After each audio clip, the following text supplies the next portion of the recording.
Mangum Brick Company has been operating since the early 1900s. They're the largest private employer in Greer County. Mangum Brick is proud to support high school athletics radio broadcasts. And if you know of someone looking for work, always check with Mangum Brick, as they may be hiring. Everyone wants to be on a winning team. That's why Great Plains Bank is a proud supporter of the Tigers. No matter what life may throw at you, Great Plains Bank has the play drawn up, and we're ready to go into overtime to win your business. What makes Great Plains Bank different is that we will make the extra push to get you to the goal line. When it comes to your family's finances, every play counts. So pick a teammate you can trust. We want you on our team because with customers like you, we are greater together. Great Plains Bank, member FDIC and equal housing lender. When it comes to funeral homes, there are several to choose from, but choosing a funeral home that is locally owned offers the advantage of the local owners who are involved right here in the community, helping you during your time of need. Greer Funeral Home owners Carson and Stacy Van Zant are perfect examples of owners who offer that family-like connection that you'd expect from a friend and a neighbor. Greer Funeral Home in Mangum and Granite, providing dignity and respect.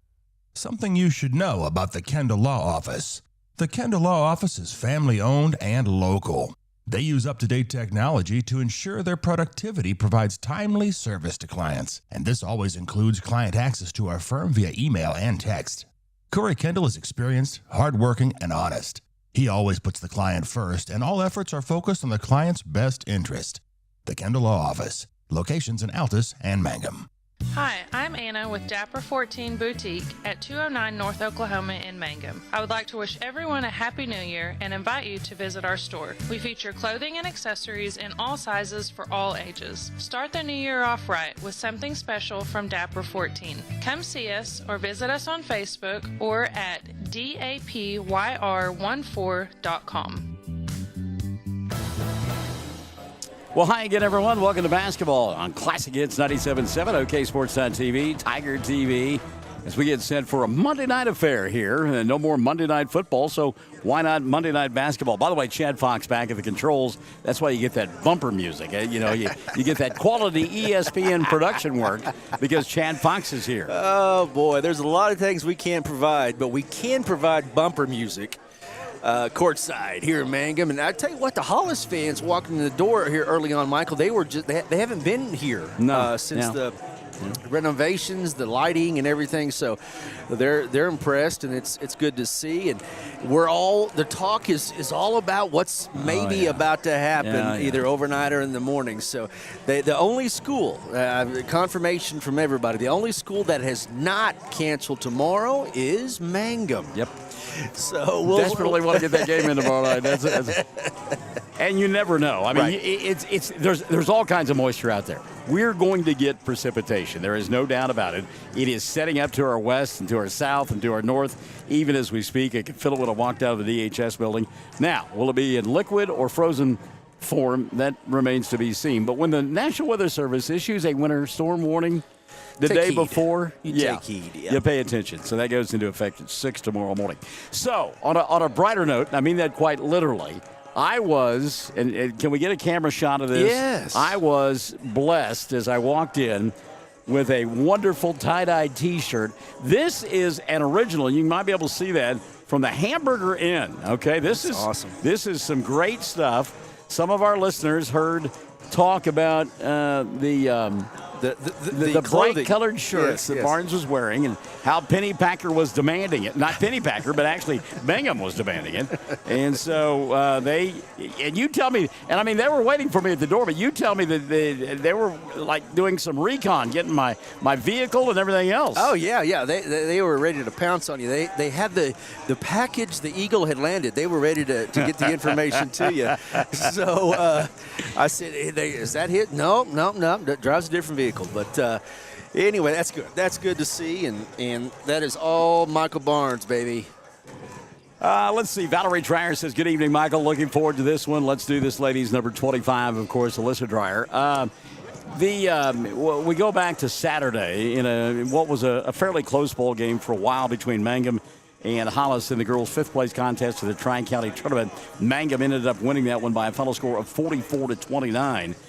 And in the bowl game, Kaylee Pendergraph got rolled up on a 50-50 ball with Lauren York and her ankle broken. And we were able to confirm with the folks from Hollis, she's okay.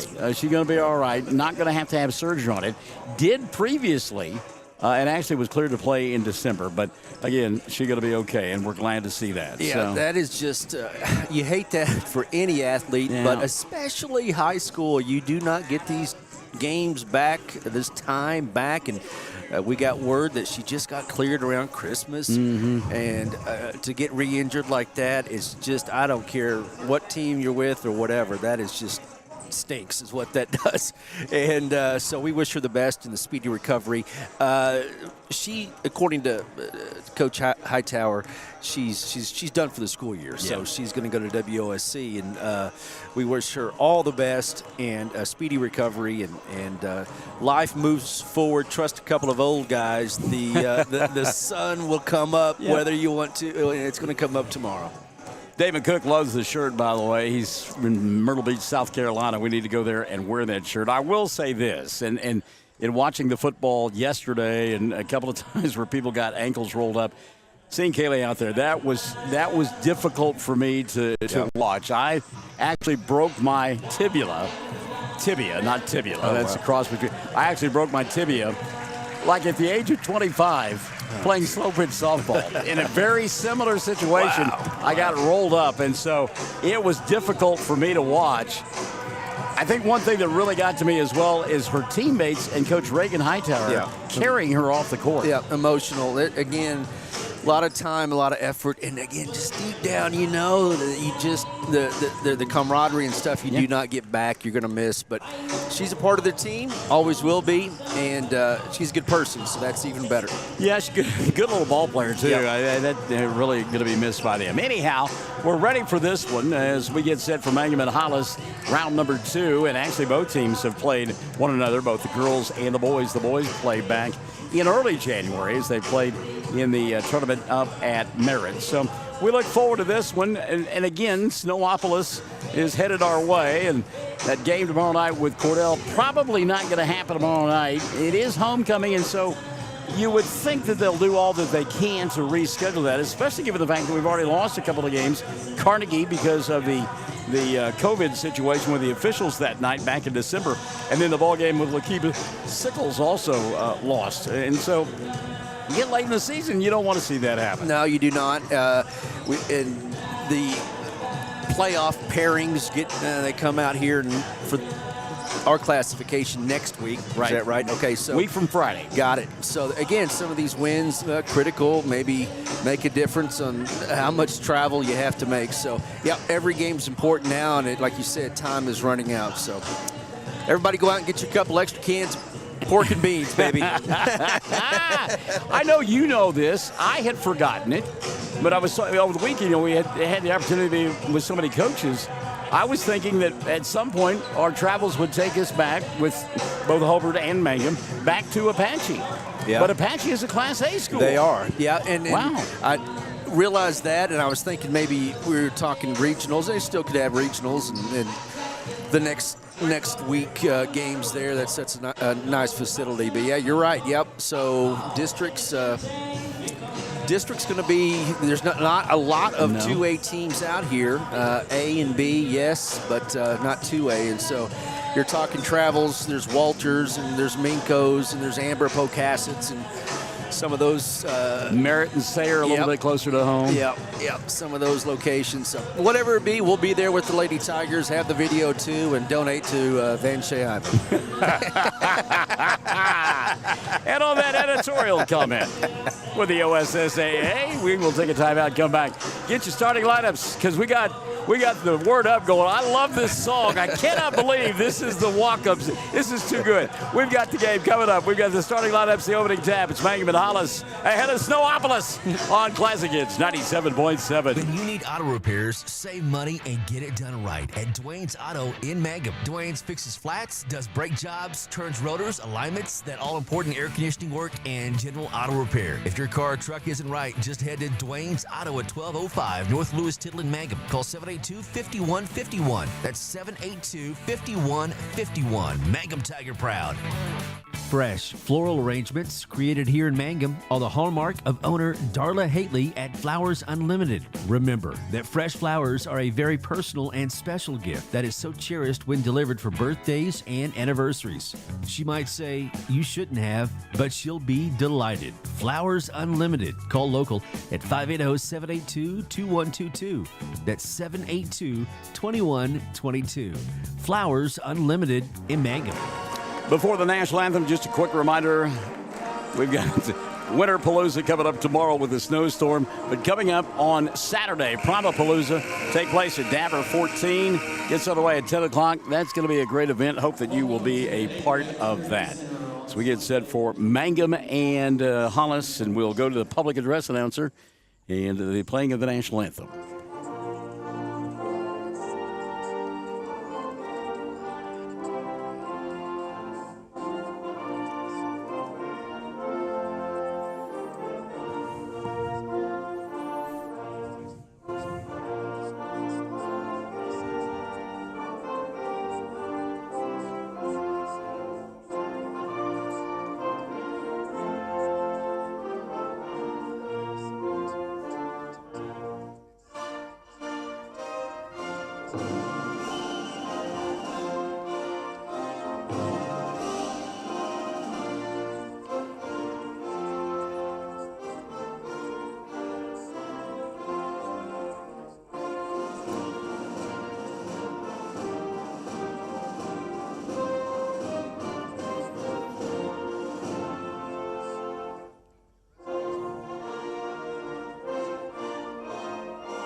All right, welcome back, and our good friend Amy Brown has joined us courtside.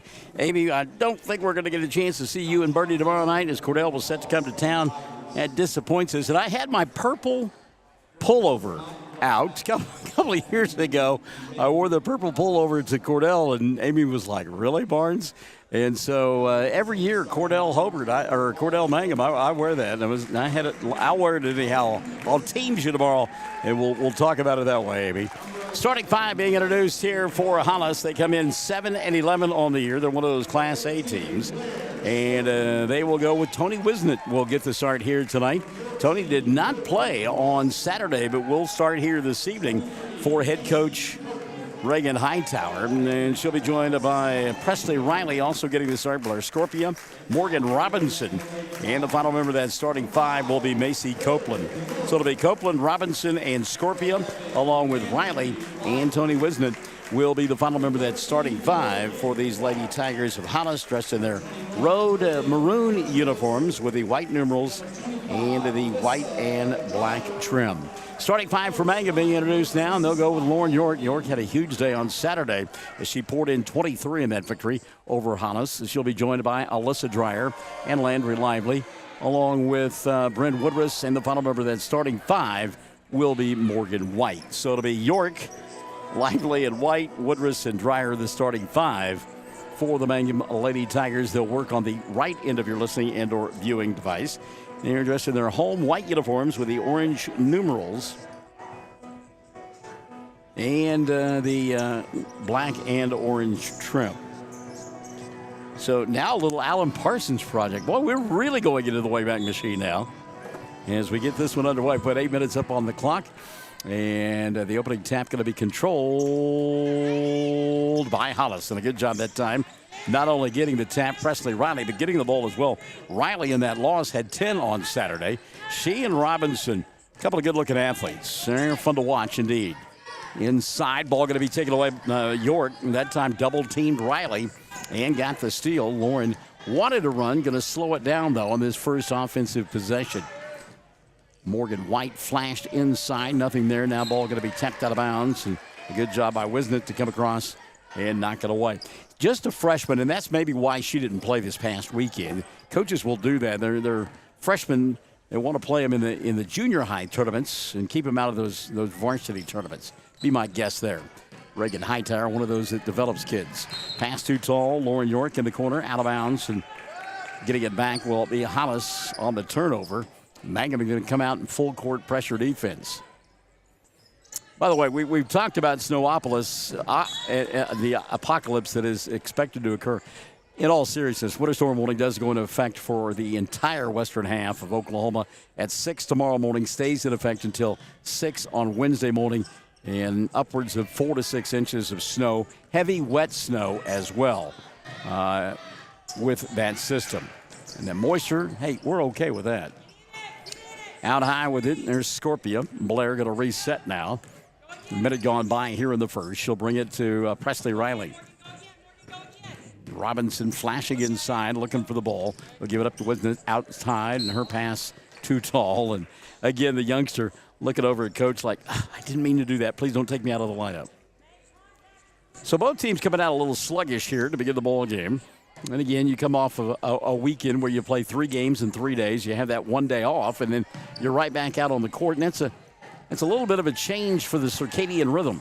Robinson with a steal, then had it taken right away by Woodruss. Bren in traffic, bobbles, gets it back. Found York underneath the basket. Too late. Ball saved by York, and then she traveled with it. 6:32 left in the first quarter of play. And we still have no score. 3-man referee here tonight, by the way, and I think that we'll probably see that the rest of the way is try to get the kids ready for that kind of atmosphere. Scorpia into the front court, hands it at the right hash mark. She'll slow it down now and bring it here to Copeland. Robinson off the dribble. Swings it around to Scorpia. Back to Robinson inside, taken away by York. Lauren wants to run. She'll weave her way through traffic, and Wisnett will take it away from her. Good hands by the freshman there. So now into the front court. Here comes Riley. Presley puts it up, doesn't get it to fall. Rebound tipped out and finally tracked down by Copeland. And a reset now for Hollis. Robinson deep in the corner. Her 3-ball no good. Wasn't it there for the putback? Good job by the freshman. Tony lays it up and in. 2-0 lead for Hollis. 5:45 left here in the first quarter of play. I found out on Saturday when you were running the camera and Wes and I were doing the commentating, how people really are dependent on that score. I see you putting the score up there on the screen. Great pass by Alyssa inside. White rewards her with an easy deuce, and we're tied at 2. Love the pass by Dreyer. And you always are happy when whoever you give it up to makes the bucket. Alyssa, by the way, heavily taped right wrist. Ask about that as the afternoon and evening progresses. Scorpia off the dribble penetration, gets cut off, needs some help, now in trouble, tries to step through, and a timeout going to be taken by Reagan Hightower. 5:02 left in the first. We're tied at 2. Mangum and Hollis here on Classic Hits 97.7. First National Bank and Trust is a proud supporter of Mangum Tiger Athletics. At First National Bank, supporting our schools and athletic programs is our top priority. We appreciate and support our community through and through. At First National Bank, you can hear us roar. Go Tigers! We wish you a season of great success. First National Bank and Trust Company, your bank for life. Member FDIC, Equal Housing Lender. Almost got my hand caught with it in the cookie jar. I over the weekend got used to having to do some of my own production work, and now I've got my ace producer back, Chad Funk, so we're excited about that. By the way, you've been able to listen in on the conversation going on there. We got something going on with airflow, or what's happening? I really don't. Okay. I've been muffled by the headphones, but I don't know what is going on. Coach King came over and had a conversation, then suddenly one of the students have got a set of keys, and so we got something going on. Inbounds pass going to be tipped away, but Copeland there to recover it. Coming out of the timeout for Hollis. Slow start for both. 4:56 left in the first. Tied at 2. Scorpia here on the near side. Wisnett, Tony looking inside. Nothing there. Goes to Copeland on the wing. She'll stop and pop from 8. Shot too strong. Robinson trying to grab the rebound, but it's taken away by Woodruss. And here comes York. Lauren, dribble, drive, going to go the length of the floor. Lay it up too high off the glass. Rebound batted around. Woodruss is there. She'll put it up, miss it, but get fouled. And we'll go to the line to shoot 2. Check the foul on Hollis, and it will be on Blair Scorpia. That'll be the first on Blair. E&T got over 1 cold on Hollis. You mentioned it. It's just going to take a little bit of time to get everybody, the body used to going again. We have 4th game in 5 days, and most you do in the playoffs is three days in a row, and then you got several days off. So anyway, yeah, it's going to going to take a little bit just to get cranked back up again. Woodruss 1 of 2 from the foul line. And Mangum on top 3-2, and Hollis going to throw the basketball away. And so Mangum will get it back. My good friend Bob Tucker has joined us on the broadcast. Right. Bob from Altus and his son Tommy, longtime coach in the Altus School District. And we have worked with his daughter. She's over there at the child support office. So good to have Bob alongside. He is a character, to say the least. Inside, York gets fouled. Will go to the line to shoot 2. A character in her own right, Emmett Geralds has joined us as well. Check the foul. Going to be on Macy Copeland, her first. And team foul number 2 called on Hollis. One of the trademarks of my good friend Bob Tucker is his overalls. I don't know that I have ever, over the years that I've known Bob, seen him in anything but overalls. I like it. And a ball cap that is never quite straight on his head. It's always got a little bit of a tilt to it. Those are the guys you have to look out for because a little bit smarter and richer than you think. Yeah, exactly. Second free throw is good. Lauren hit them both, and now there's a steal by Woodruss. Bren got a dribble, drive, got tripped up, kept her balance, put up the shot, got it to fall. Bren Woodruss. So Mangum suddenly feeling their oats a little bit here at the 3:55 mark. They lead it 7-2. Macy Copeland coming across the timeline. Into the front court, she'll find Presley over the top. Pass for Robinson. Morgan will go back out top. There's a 3-ball on the way that does not fall, as we've seen some different players in here. Kara Cummins is coming to the ball game. And again, Kara, one of those that we did not see over the weekend. And she comes from a pretty good line of coaching in her own right. It's a name Bob Tucker recognizes because that's the granddaughter of Brent Cummins, longtime coach at Altus and also coached here at Hollis. There's a bad pass. Macy Copeland going to intercept it, and Macy going to bring it across the timeline now for the Hollis Lady Tigers. She'll slow it down to Cummins. Cummins with the left hand puts it on the floor, back to Copeland. Lob inside to Presley. She'll put up the shot and travel prior to it. Riley took an extra step there. Holly Lehman-Webb going to come into the ball game for the first time tonight, and Landry Lively will sit down. They went and got a basketball. That's what it was. Hey, okay. Went and got a basketball. You got to have that. Well, I wonder if we're playing with the wrong ball. We might have had a voice ball. I don't know. It looks a little bit smaller. It's a great caper that's going on here.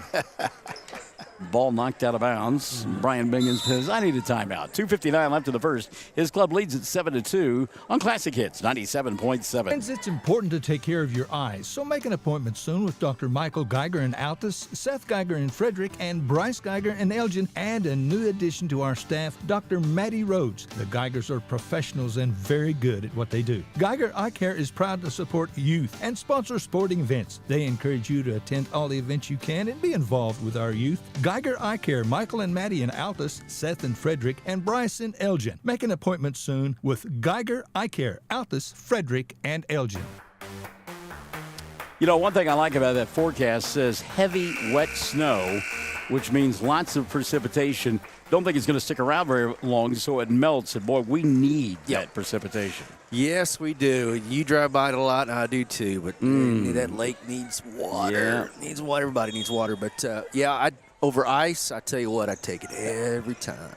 You better believe it. And the wind's not supposed to be real strong with this front either, I don't believe. So that will aid us as well. So Sam Powers looked at the official and said, you want this ball? He said no. I don't know if maybe there was some foreign material on the ball or what the case was. Lauren York steals the inbounds pass for Mangum and then tries to go inside. Ball got tipped out of bounds and apparently was last touched by Hollis, and so Mangum will get it underneath their own window. Those juice baseballs. Can you have a juice basketball? Well, out of Meadowlark Lemon had one. I mean, they will throw it out there and had to come back to him. Good pass inside. Morgan White heating up. Getting the entry pass from Woodruss, and Mangum now on top 9-2. Quickly across the timeline, Copeland, and she'll get tied up, lose it. Robinson now going to get tied up, and we'll get a jump ball as Holly Lehman-Webb came on the backside to create the situation, and jump ball arrow going to point the way of Mangum. So they'll get it with 2:35 left in the quarter. Throws in something else. We talked about the injury to the Hollis player, but kind of emotional drain that may have on the team. Sure. Ball knocked out of bounds. Dreyer put up the shot, couldn't get it to go. It'll still be Mangum basketball. Yeah, you're right.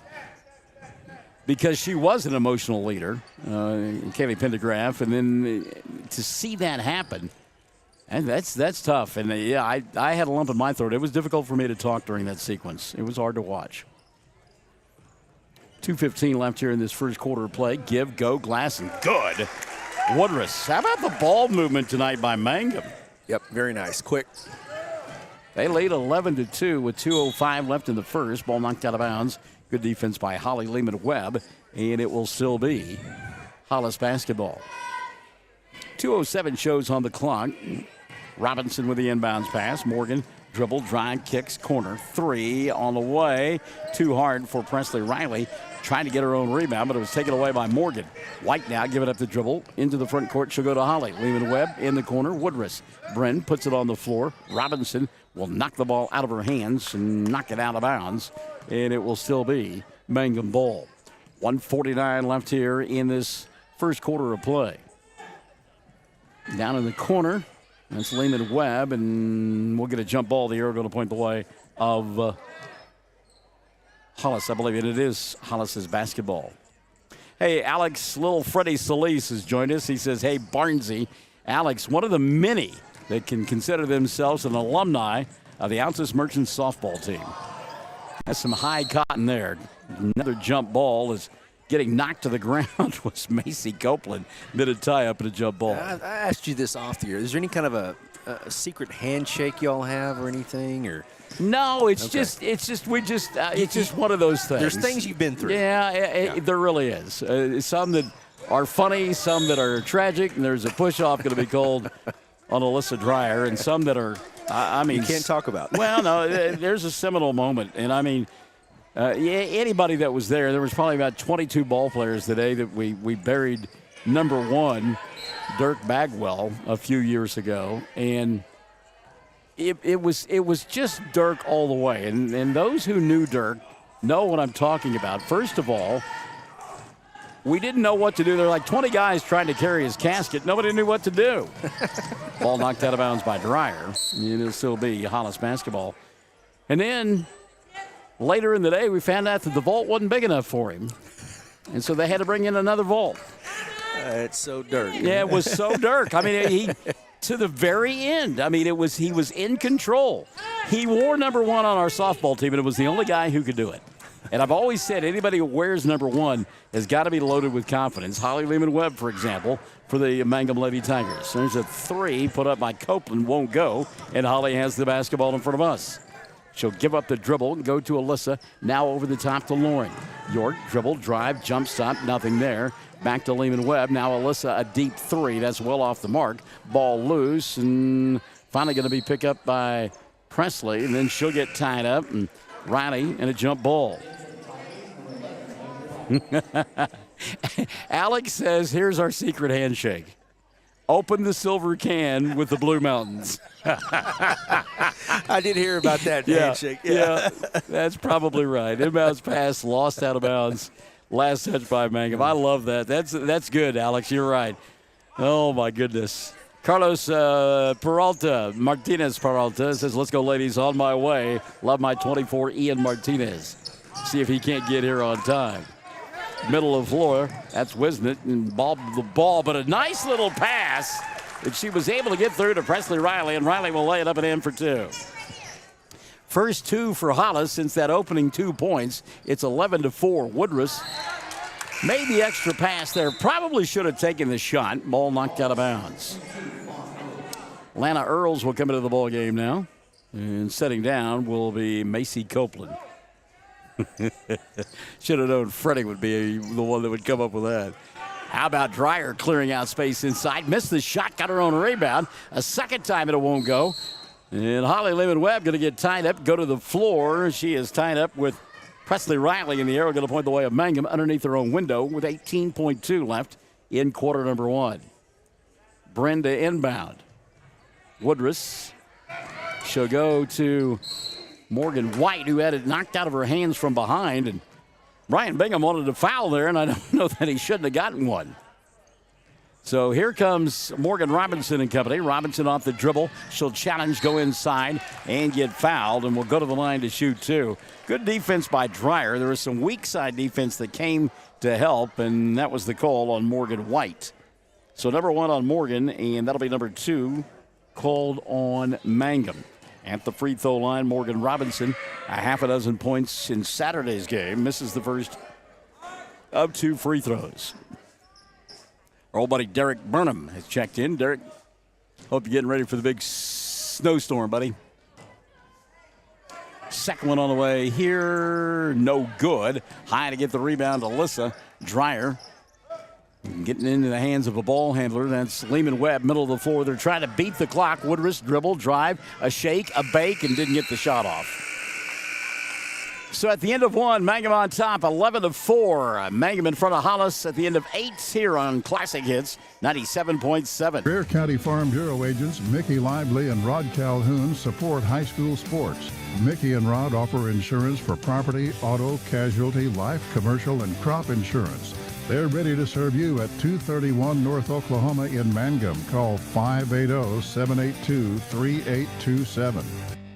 Everyone wants to be on a winning team. That's why Great Plains Bank is a proud supporter of the Tigers. No matter what life may throw at you, Great Plains Bank has the play drawn up, and we're ready to go into overtime to win your business. What makes Great Plains Bank different is that we will make the extra push to get you to the goal line. When it comes to your family's finances, every play counts. So pick a teammate you can trust. We want you on our team because with customers like you, we are greater together. Great Plains Bank, member FDIC and equal housing lender.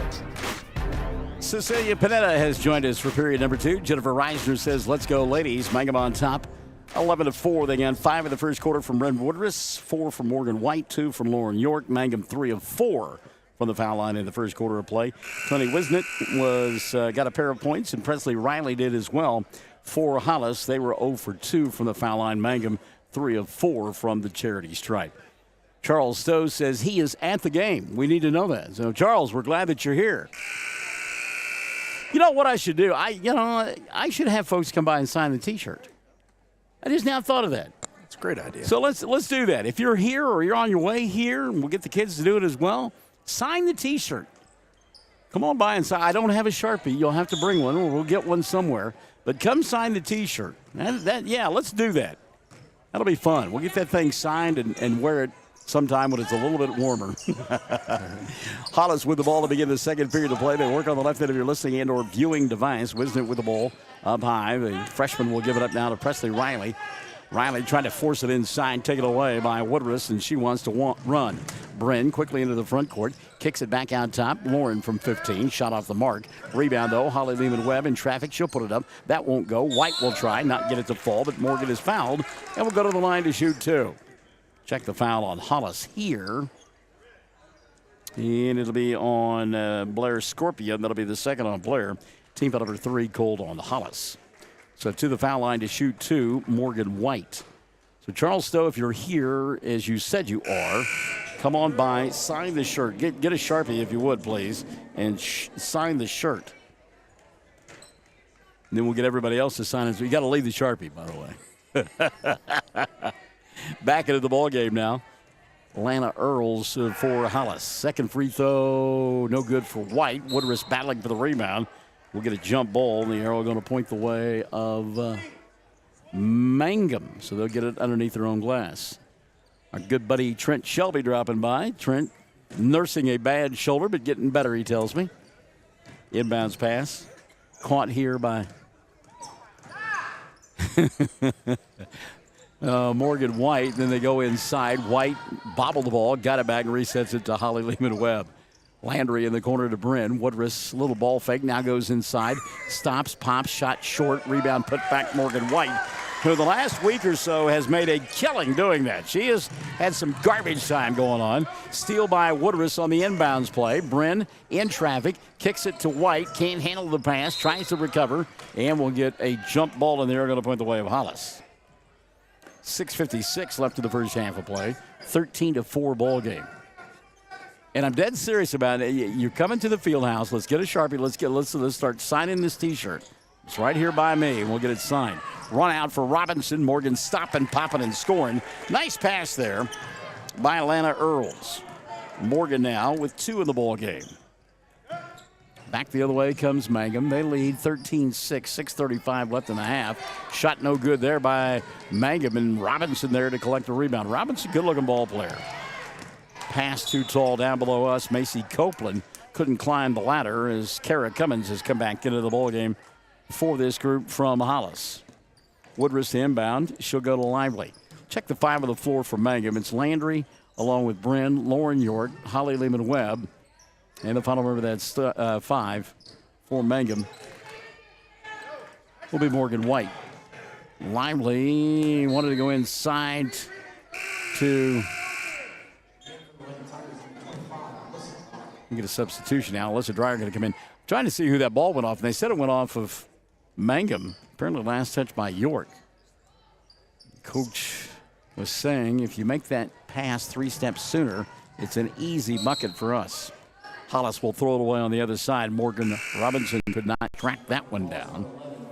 Cummins going to sit back down. Back into the ballgame very quickly. Presley Riley for this group from Hollis. 6:06 left in the half. 13-6 ball game. Mangum on top. Lady Tigers of Mangum 6-8 on the year, and would love to finish the week at 500.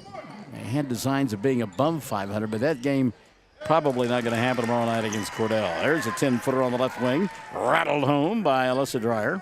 First 2 of the ball game for Dreyer, 15-6. Quickly into the front court. Here comes Riley. Presley, give it up the dribble, near side. Little bounce, and Copeland thought about the 3, but they'll reset it now. Out on the wing, and it's a 10-footer that comes off the front of the iron for Atlanta Earls. Rebound put back. Robinson doesn't get it to fall. Rebound batted around a couple of times. Lehman-Webb will get it and run it out now to York. Lauren going to dribble, drive, go inside. Bodies all over the place. Lots of collision. No call. York slow to get up.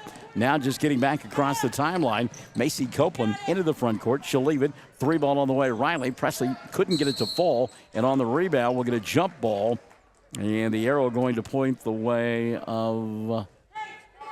it's going to point the way of Mangum. I thought they got it on the last alternate possession, but what do I know? 5:08 left here in the first half of play. 15-6, Mangum on top. Lehman-Webb, middle of the floor. We go to White, now a run out Landry. Good bounce pass, a little bit late though, and the ball going to be taken away. And again, make that pass a step sooner, and Atlanta Earls is not there to take it away.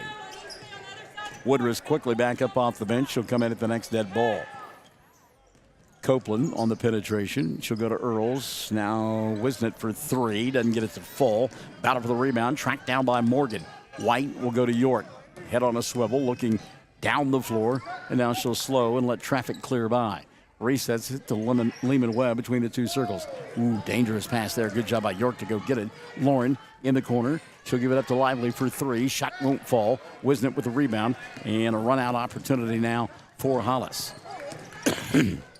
There's Atlanta Earls to Robinson on the wing. Her 15-footer is too strong. York with a rebound. Lauren wants to run. She's got numbers. York, dribble, drive. Little bounce pass on the right side. Goes to Lively. Landry in traffic gets knocked to the floor.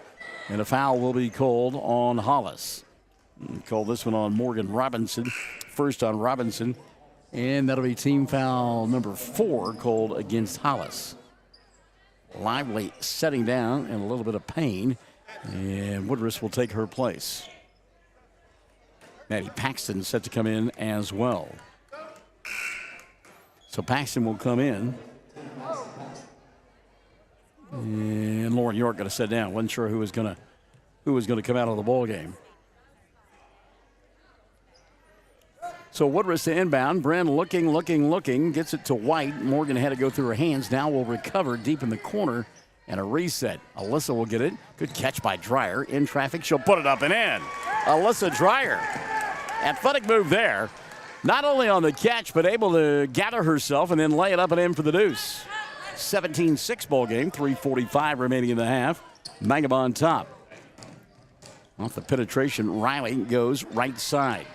Presley now to Wisnett. Kicks it over the top. 3 ball was there for Copeland, didn't take it. Riley will instead. Shot no good. Rebound tracked down by Promise Tubbs, who came in during that last dead ball.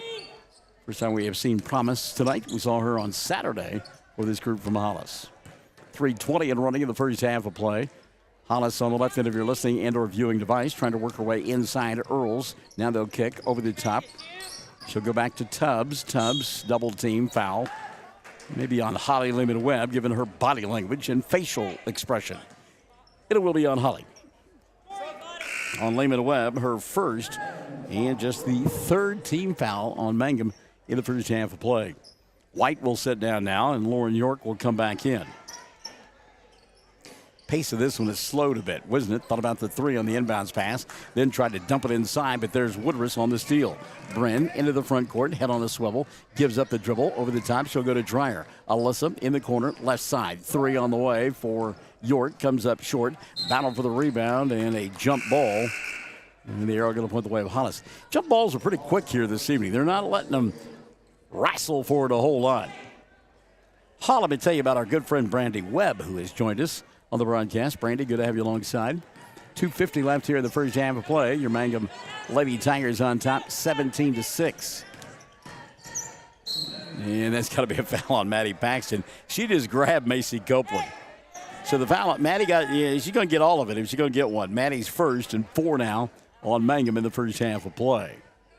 Hollis inbound underneath her own glass. That's Robinson getting it. She'll go back inside, and again we'll get another push on Paxton.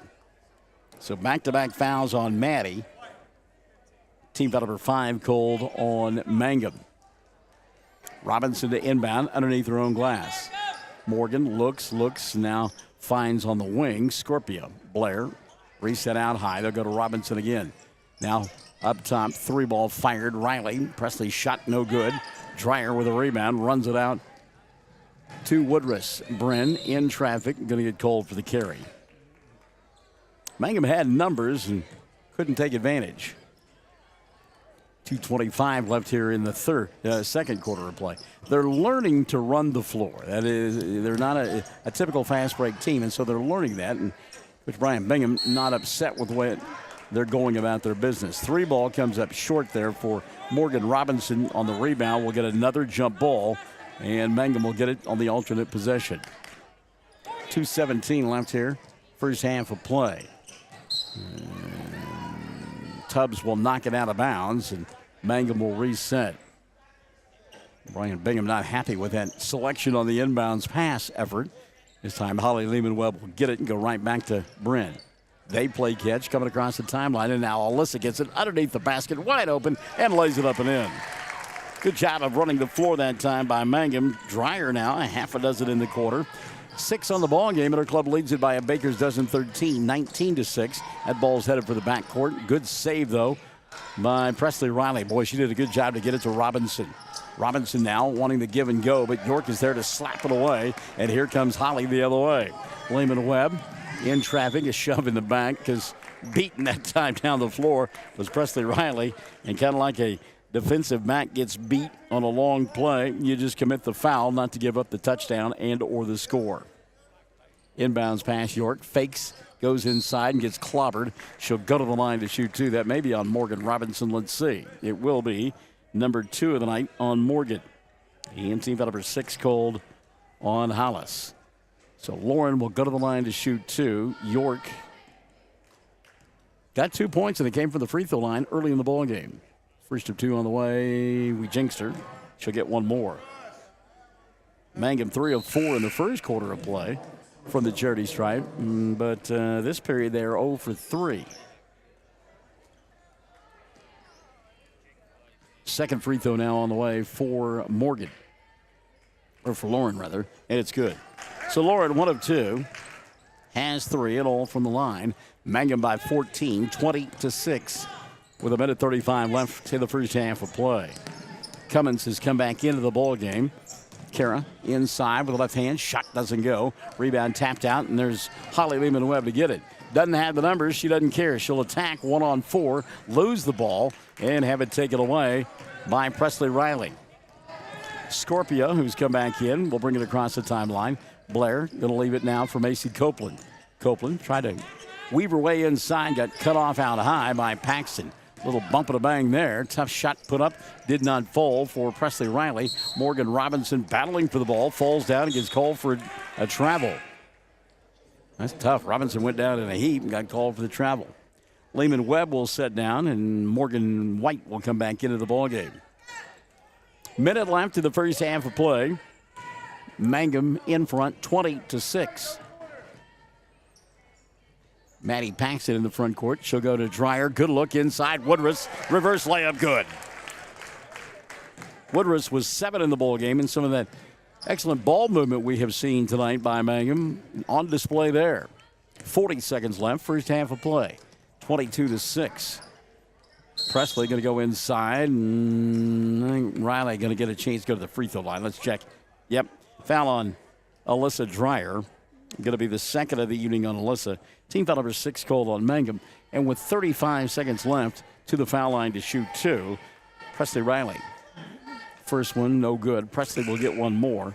Back into the ball game for Mangum will come Landry Lively, and Alyssa Dreyer will sit down. Coach Mangum does not want her to pick up her third in the final 35 seconds of the first half. Second free throw on the way here. Batted around the rim a couple of times and then went out of bounds off of Morgan Robinson. So Mangum will get it back. As we have wound our way down to 30 seconds left of the first half of play. Wonder if Coach Bingham will hold for one here. Lively. Underneath they go to White, and there's your answer. Lively to Woodruss to White for 2 more. Give her 8, and it's 24-6. 15 seconds left in the first half of play. Copeland to Presley Riley in the corner. Morgan Robinson. Robinson trying to clear space. Lost the ball. Got it back. And now Cummins up top to Presley for 3. Shot won't go. York with the White with the yeah, that's York. And she'll throw it from 3/4 court. Hit the backboard, but didn't get it to fall. Nonetheless, an impressive first half for Mangum, as they have posted 24 points at the intermission. 24 for Mangum, 6 for Hollis. We are at the half, and it's an 18-point lead for Mangum.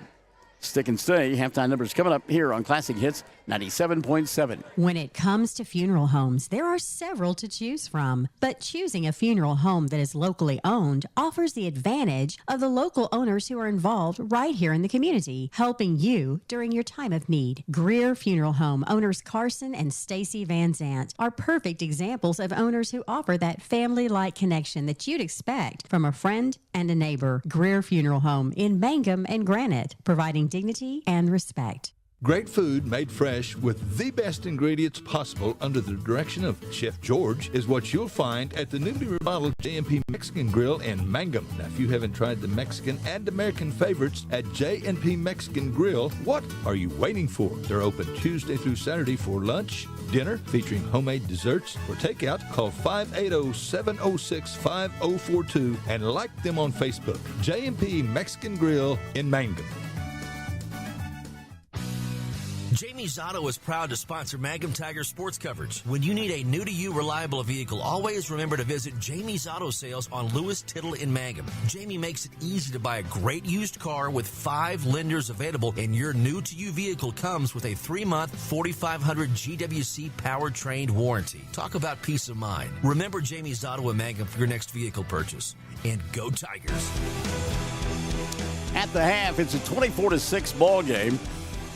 Mangum on top as they outscored Hollis 11-4 in the first period of play, and then 13-2 in that second frame. And again, they lead at 24-6. By the way, if you're tuning in and you're looking at the scoreboard, it's because it's halftime. Okay, that's what Chad does, so that you know it's halftime. We had some confusion on that on Saturday, and some disgruntled fans thought Chad. They were missing action. Okay, no. If the camera is live, I'm going to get as many players as I possibly can. So if you do see the scoreboard, football or basketball, and it's just sitting there and the clock is going, it is halftime.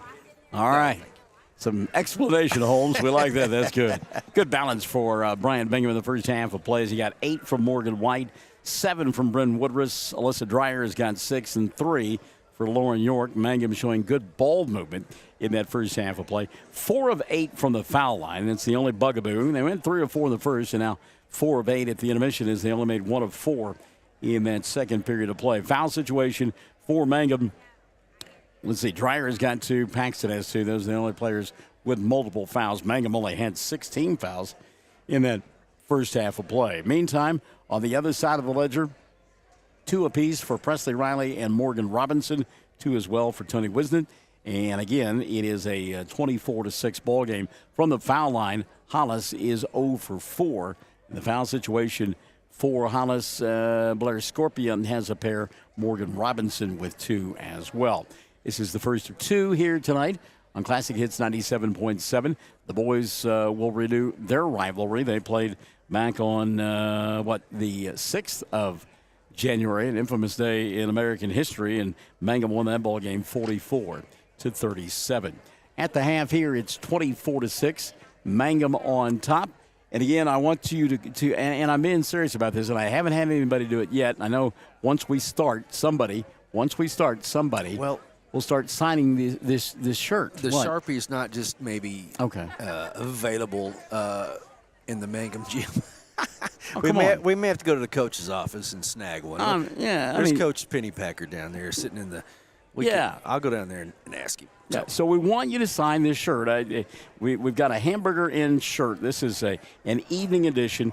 This is one that is an original. It's got a peace sign on it, and we would love for you to sign this, and then we will wear it later on when it gets a little bit warmer. But it is brightly colored, it is festooned, and it would look better with your signature on it. At the half, 24-6, Mangum on top. Second half is coming up. Stick and stay. Classic Hits 97.7. Hello, this is Ashley Slayton, family nurse practitioner with the JCMH Family Care Clinic in Mangum. We are friendly hometown folks and treat patients of all ages, newborns through adults, for wellness and sick visits, as well as management of chronic illnesses such as diabetes and high blood pressure. Call the clinic in Mangum at 580-782-3393 for an appointment today.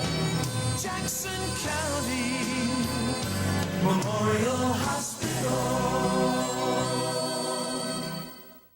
Mangum Brick Company has been operating since the early 1900s. They're the largest private employer in Greer County. Mangum Brick is proud to support high school athletics radio broadcasts. And if you know of someone looking for work, always check with Mangum Brick, as they may be hiring. The Mangum Tag Agency is easy to find. 108 East Pierce Street in Mangum. When you need license tags, registration, driver's license renewal, pipe passes, or real ID, Tom and Cynthia Clark are there for you. And they can help you at the Mangum Tag Agency at 580-782-3004, 782-3004. Mangum Golden Age Apartments offer HUD-approved housing for anyone 62 or older or on Social Security disability.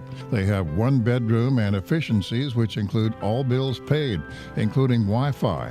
Mangum Golden Age Apartments are located at 100 East Lincoln, right on the downtown square in Mangum. Call Brenda at 580-782-2452 for more information. Hi, Mangum Tiger fans. This is Jill Grauman with RE/MAX Property Place. If you need to buy or sell a property or a home in Mangum or anywhere in Greer County, just call me at 580-706-0259. You'll see lots of my signs around town because I get the results for my clients. I say, go Mangum Tigers. Jill Grauman, RE/MAX Property Place. Always here, always helping. Folks in Mangum know what to do when they need to quench a thirst, curb a hunger attack, or cool down with an ice cream. They just make The Loop at 918 North Lewis Tittle in Mangum. The Loop, supporting the Mangum Tigers and Lady Tigers.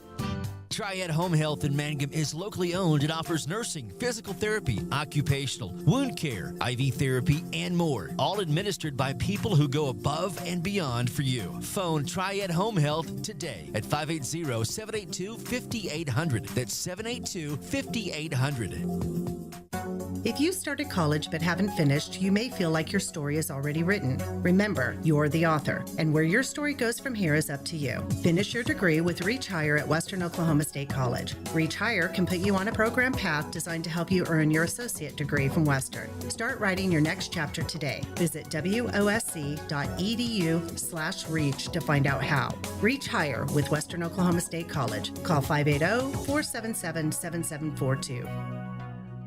333 Dental Care in Mangum is the dental practice of Dr. Dustin Lively. His experience, skill, and compassion go together when providing exceptional, up-to-date patient care. Dr. Lively and his team of professionals are proud to help you with the best dental care possible, along with preventive care that will result in a beautiful, long-lasting smile. Call 580-782-2552 or visit the team at 333 Dental Care. They support the Mangum Tigers and Lady Tigers.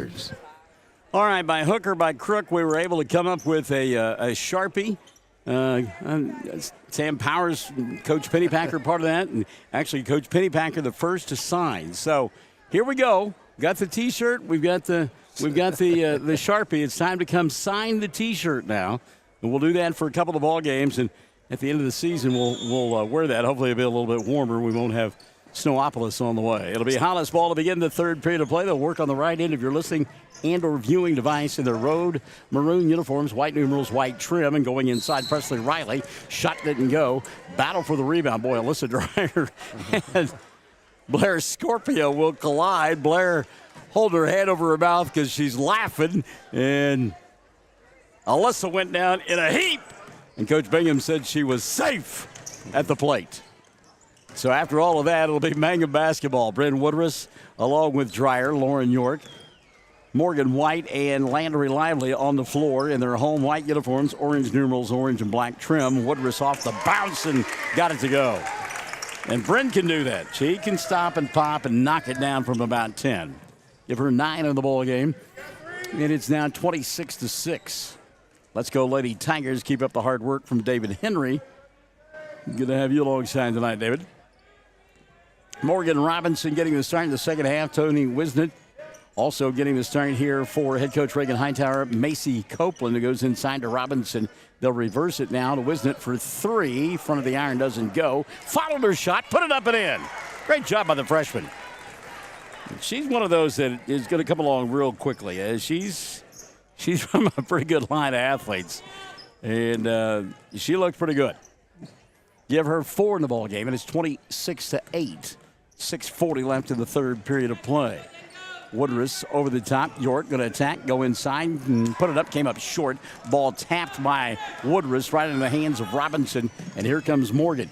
Quickly into the front court, she'll go, slowing it down. Give, go. Now Copeland, who got blasted by Alyssa Dreyer. Dreyer getting there late, and that'll be 3 on Alyssa. Team foul number 1 of the second half called on Mangum. Sarah Bogart Dreyer is watching. Hello, Sarah. Inbounds pass, and nobody picked up Blair Scorpio, and that's an easy 2 for Blair. She says, thank you very much. So I'm thinking of songs with Sarah in the title. Was it Fleetwood Mac who did Sarah? Yes, sir. Inside, Alyssa Dreyer going to get fouled. She'll go to the line to shoot 2. Hall & Oates. Check the foul, and it's on Tony Wisnett, and that'll be her first. Hall & Oates did a version? Well, Sarah's Smile. Okay, I like that. Yeah. Oh, that was on the floor. And then Starship had Sarah, too, yes, didn't they? Yeah. Inbounds pass, slapped away. Wisnett had it, lost it, taken away by Lively. Landry goes inside, crashes to the floor. Boy, I tell you what, she almost caught a lanky leg of Bryn Woodruss. As Woodruss was hustling to try to grab that rebound. Yikes. Little flashbacks. No kidding. York going to get fouled inside by Scorpio, and that'll be 3 now on Blair. And team foul number 2 called on Hollis in the second half of play. 5:59 left here in the third, 26-10. Yeah, Coach Hightower is going to have to get Scorpio out of there. And into the ball game comes the sophomore, Kara Cummins. What'd you think of the football yesterday? It was Dreyer for 3. Front of the iron didn't go. Rebound put back. Lively won't fall. And out of the pack comes Woodruss with a reset now for Mangum. She'll kick it to Landry for 3. Doesn't get that one to fall. Look at the long arms of Woodruss go get the rebound. Jump ball, and the arrow going to point the way of Hollis as Justin Taylor has joined us. So you thought things went as they should yesterday? Yes. Well, I mean, you just want Buffalo and Cincinnati. The snow was pretty to look at. That was cool, wasn't it? Yeah, Joe Burrow's just so good. I mean, golly, everybody's looking for Tom Brady replacements, but, man, he's just so cool under pressure and so good. yeah, I don't know that he gets enough credit for as good as he is because of the Mahomes and Allen and. Yeah. But yeah, he looked pretty good yesterday, and I loved his statement about they were selling tickets to Atlanta for the Kansas City Buffalo AFC Championship game, and he told Tracy Wolfson of CBS Sports afterwards, better get your refunds. A little extra motivation. And I know this is blasphemous in this part of the world, but I was glad Dallas lost. Yeah. And I love Brock Purdy and what he has done. Gone from Mr. Irrelevant to Mr. Relevant.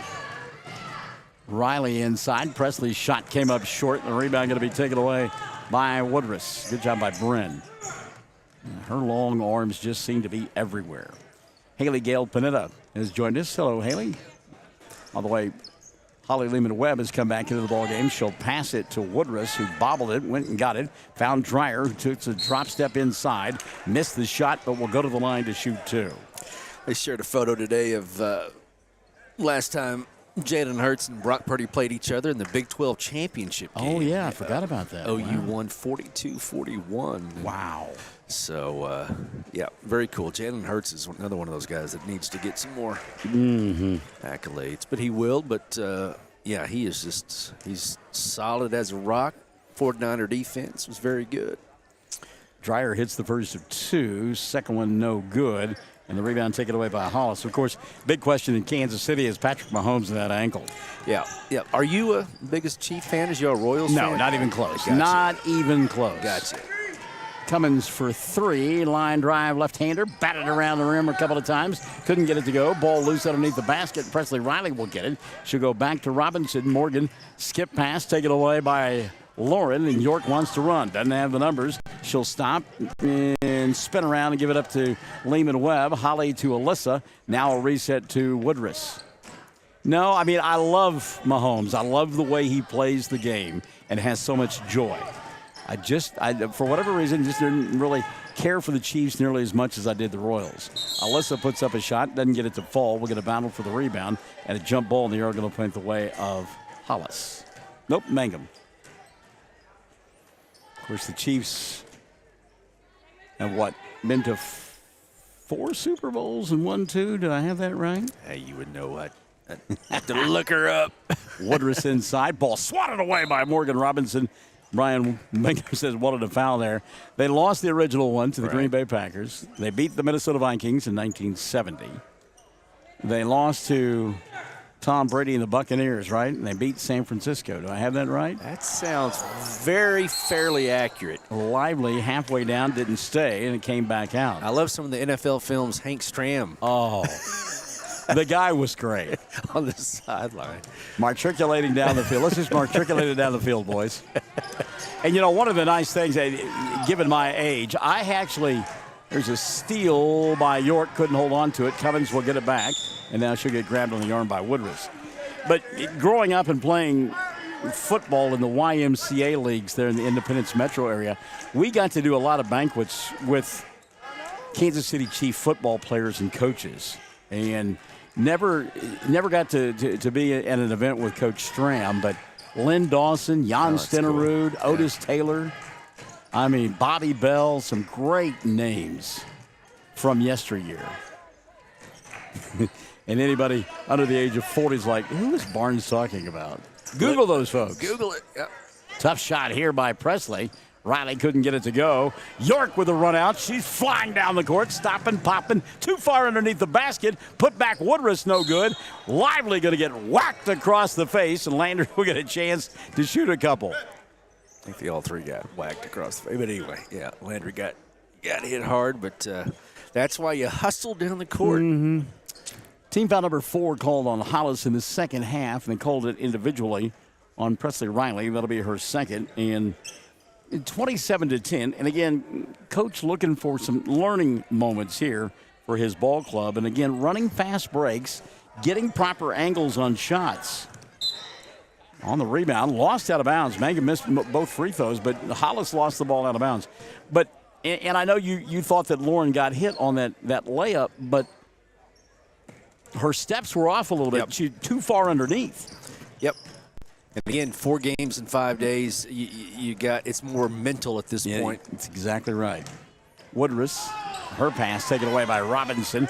Morgan going to dribble, drive, chased by Landry, spins, puts it up with the right hand and scores. And that is a sweet little move by Morgan Robinson. Morgan now with 4 in the ball game, 2:30 left in the third, 27-12. Mangum by 15, and they'll throw the ball away here.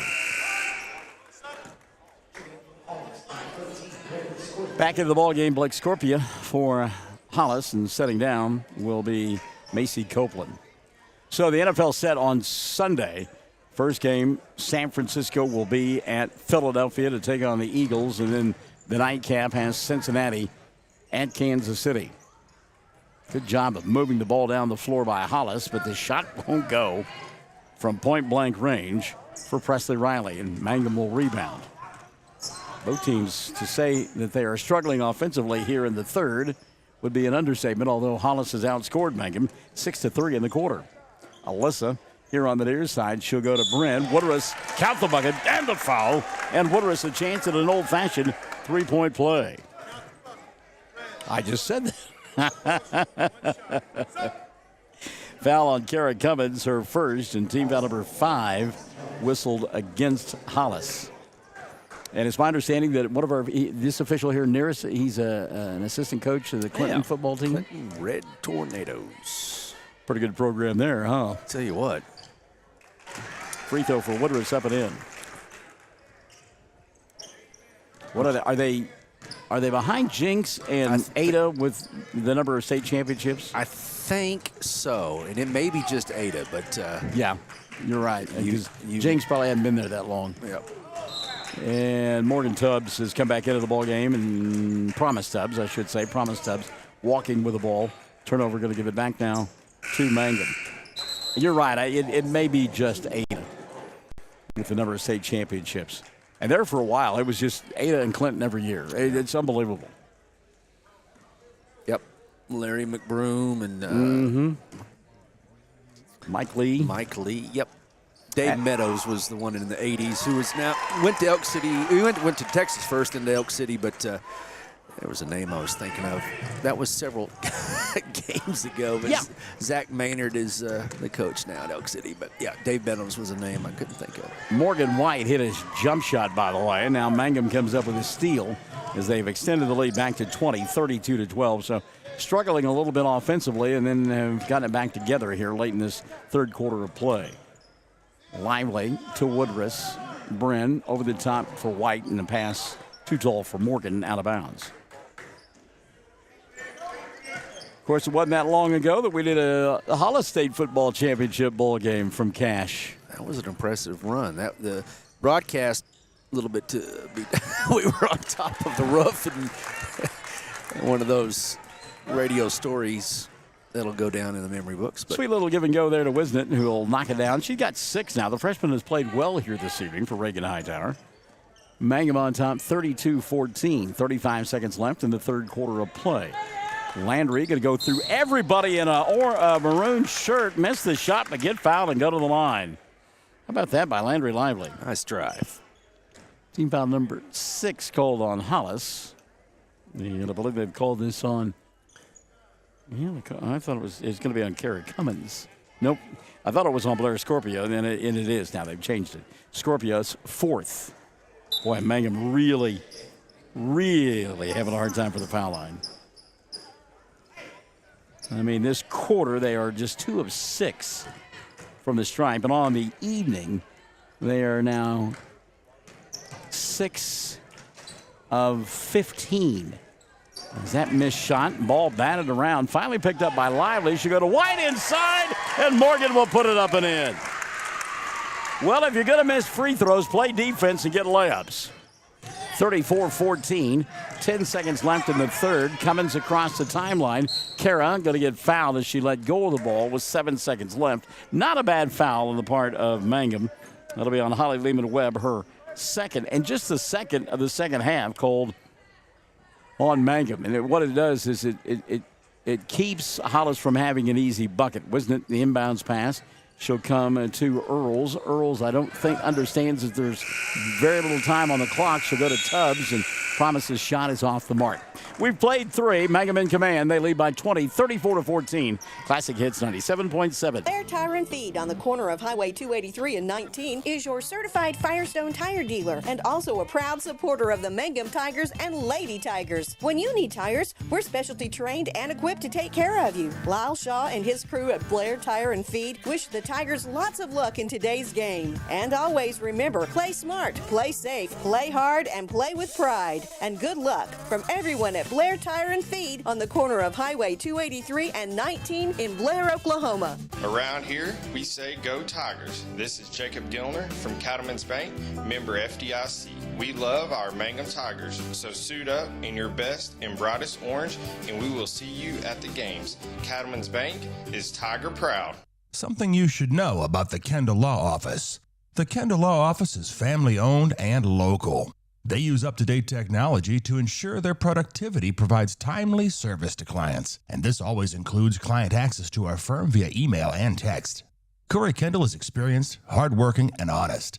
He always puts the client first, and all efforts are focused on the client's best interest. The Kendall Law Office, locations in Altus and Mangum.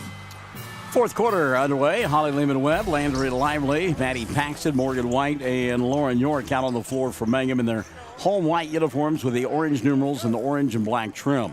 Lehman-Webb skips it over the top to Paxton, and Maddie can't hold on, goes out of bounds. 5 on the floor now for Reagan Hightower, includes Presley Riley, Morgan Robinson, also getting the start here in the fourth. Kara Cummins, she'll come over the top to Macy Copeland. And the final member of that 5 is Tony Wisnett. 3 ball going to be dialed up here. Off the mark by Hollis. Run out White. Morgan out front, or rather York out front to Holly Lehman-Webb, and she double dribbled. A good pass, though, by Lauren in traffic. That bounce pass on the run, one of the toughest ones around. Landry Lively with a steal on the inbounds play. She'll go to Morgan. Morgan lost it. Lively there to pick it up and reset. Pass in the middle of the floor, caught by York. And here's Maddie. That's a 3 on the way for Paxton. Didn't get it to go. Cummins with the rebound for Hollis. Kara, the outlet pass to Macy Copeland. Hollis in their road maroon uniforms with the, I guess you'd call them silver numerals and silver trim. Robinson inside and walks. Good defense that time by Maddie Paxton. Paxton creating the turnover there with the defense out high. So Mangum will get it back. And again, we're inviting you to come by the broadcast booth, literally, and sign our tie-dyed shirt, courtesy of the Hamburger Inn. Got a Sharpie here. Want you to sign it. Players, fans, coaches, doesn't matter. Landry Lively may have gotten away with a walk. She'll go to Holly. Now to Paxton. Maddie for 3. Hit it off the side of the backboard. Rebound York. Going to force one up and in. Lauren York. That's the first field goal of the night for York. She had 3 points. It all came from the free throw line. Mangum on top, 36-14. And a foul across the way going to be called on Morgan White. And on Morgan, that'll be her second. And team foul number 3 on Mangum in the second half of play. Mangum trying to improve to 7-8 on the year. Had hoped to level the record at 500 tomorrow night against Cordell. That probably because of the weather not going to push here. Lauren York and Holly Lehman-Webb both out of position. Let's see who they've got. And it'll be on Lauren. It'll be her first of the night. Team foul number 4 called on Mangum. You could hear Brian Bingham saying, don't reach, and both did. Alyssa Dreyer will come back in. Also checking back in, Brent Woodruss. But again, Mangum had hoped to win tomorrow night against Cordell, level the record at 8-8, and then move to 500 on Friday, above 500 on Friday, as we travel to Tipton.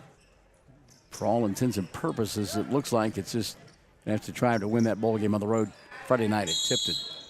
Get a jump ball here on the missed shot by Lana Earls, who checked in at the last that ball, and the arrow going to point the way of Hollis. They'll get it underneath their own glass with 6:15 remaining. 36-14 our score.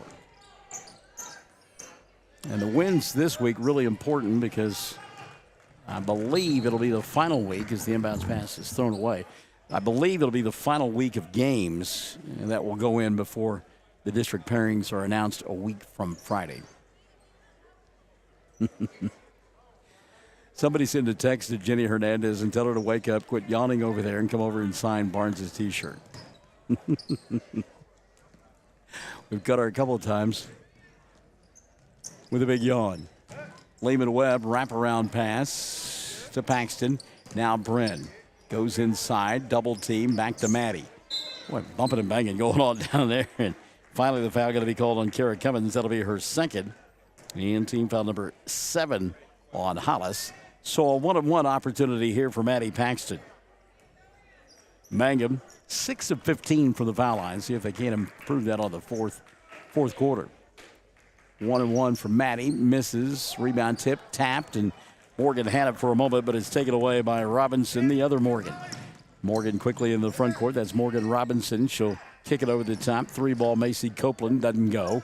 And the rebound taken away by Mangum and Bryn Woodruss. And that is one thing that we have not seen here tonight. Neither club has knocked down a three-point shot. Kind of unusual. Lob inside Dreyer. Alyssa catch. Shot no. Foul yes. And Dreyer will go to the line to shoot 2. Let's see if this is on Morgan Robinson. It is the third of the night on Morgan. And team foul number 8 called on Hollis. So Alyssa to the line to shoot 2. 5:28 left in the ball game. Dreyer couldn't get that one to go down. My goodness. It's one thing to struggle on the road in places like WOSC, but man, at home, yikes.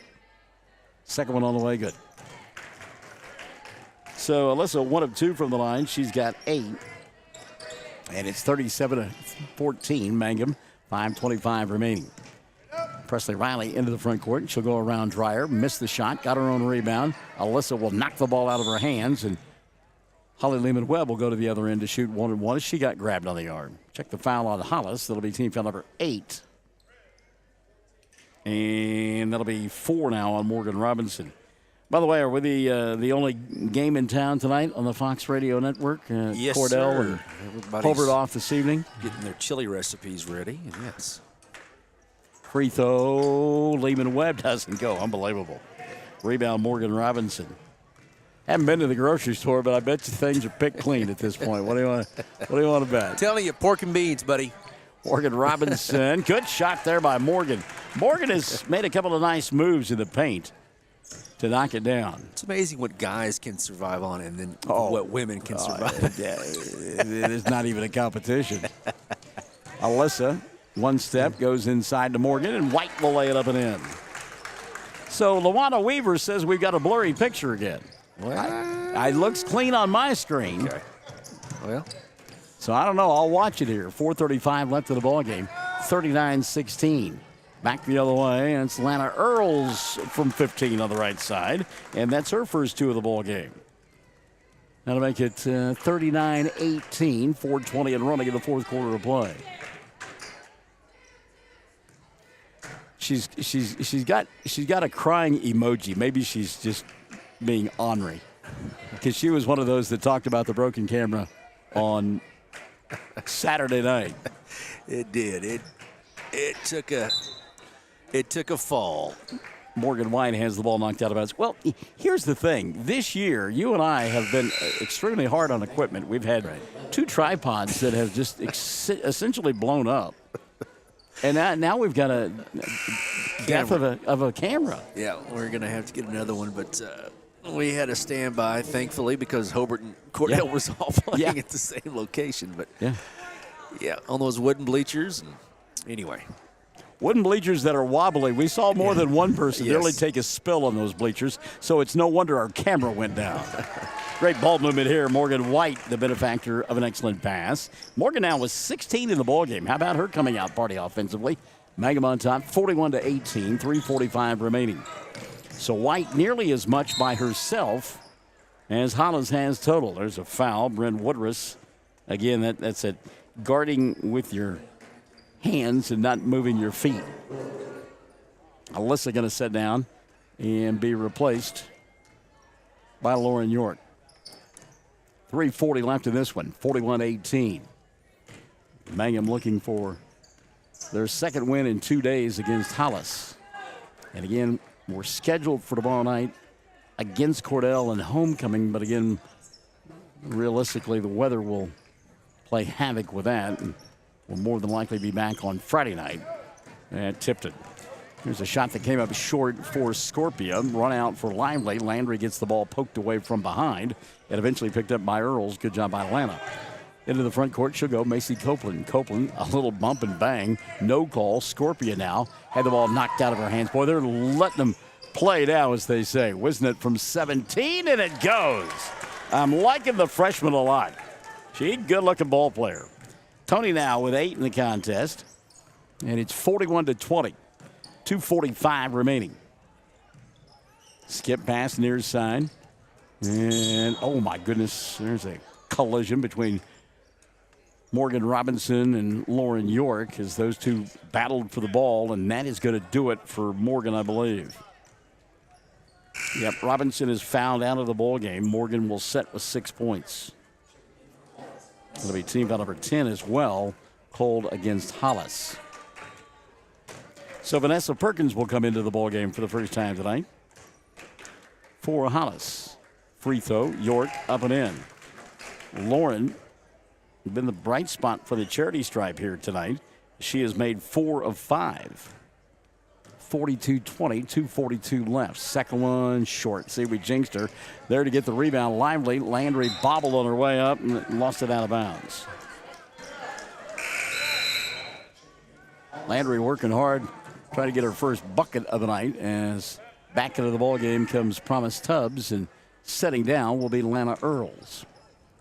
2:35 remaining. Kelly D. Williams has joined us. Hello, Kelly D. Scorpio running the offense out high now for Hollis. She'll go to Tubbs. Promise. Back here on the near side to Vanessa Perkins. Vanessa looks for a cutter inside and went to Scorpio. Scorpio was zigging. The pass zagged, went out of bounds, and Mangum will get it back. Holly Lehman-Webb back into the ball game for the Lady Tigers of Mangum. And setting down will be Landry Lively. Lauren into the front court. Diagonal pass, Woodruss. Little step move inside. Throws it off the glass. Shot won't go. Rebound kept alive. Woodruss will get it, and Bren will knock it down. Bren Woodruss. 14 in the ball game now for Bren. 1:55 remaining. Zoe Gutierrez and Kristen Rankin's going to come in at the next dead ball, or the officials may just blow the whistle and let them come in. Diagonal pass. Copeland and Macy going to get fouled on the floor, and the girls get a chance to come in now. Holly Lehman-Webb will pick it up. That'll be her third. Team foul number 6 on Mangum. So here comes Kristen Rankins and Zoe Gutierrez. And setting down will be Lauren York and Morgan White. They are done for the evening. Lauren, who had 23 on Saturday, just 6 here tonight. But White certainly picked up the scoring pace, as she had 16 after scoring 6 on Saturday. Free throw no good. Rankins with the rebound.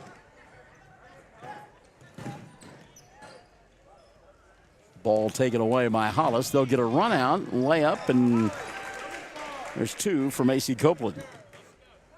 First 2 of the ball game for Macy. Minute 25 remaining, 44-22. Gutierrez to Lehman-Webb. Holly leaves it on the right side for Bryn. Woodruss inside Rudkins. Back to Bryn. Sets, fires 3. No. Rebound, though, by Maddie Paxton. Missed the shot. She'll go to the floor, and the rebound going to be taken away by Macy Copeland.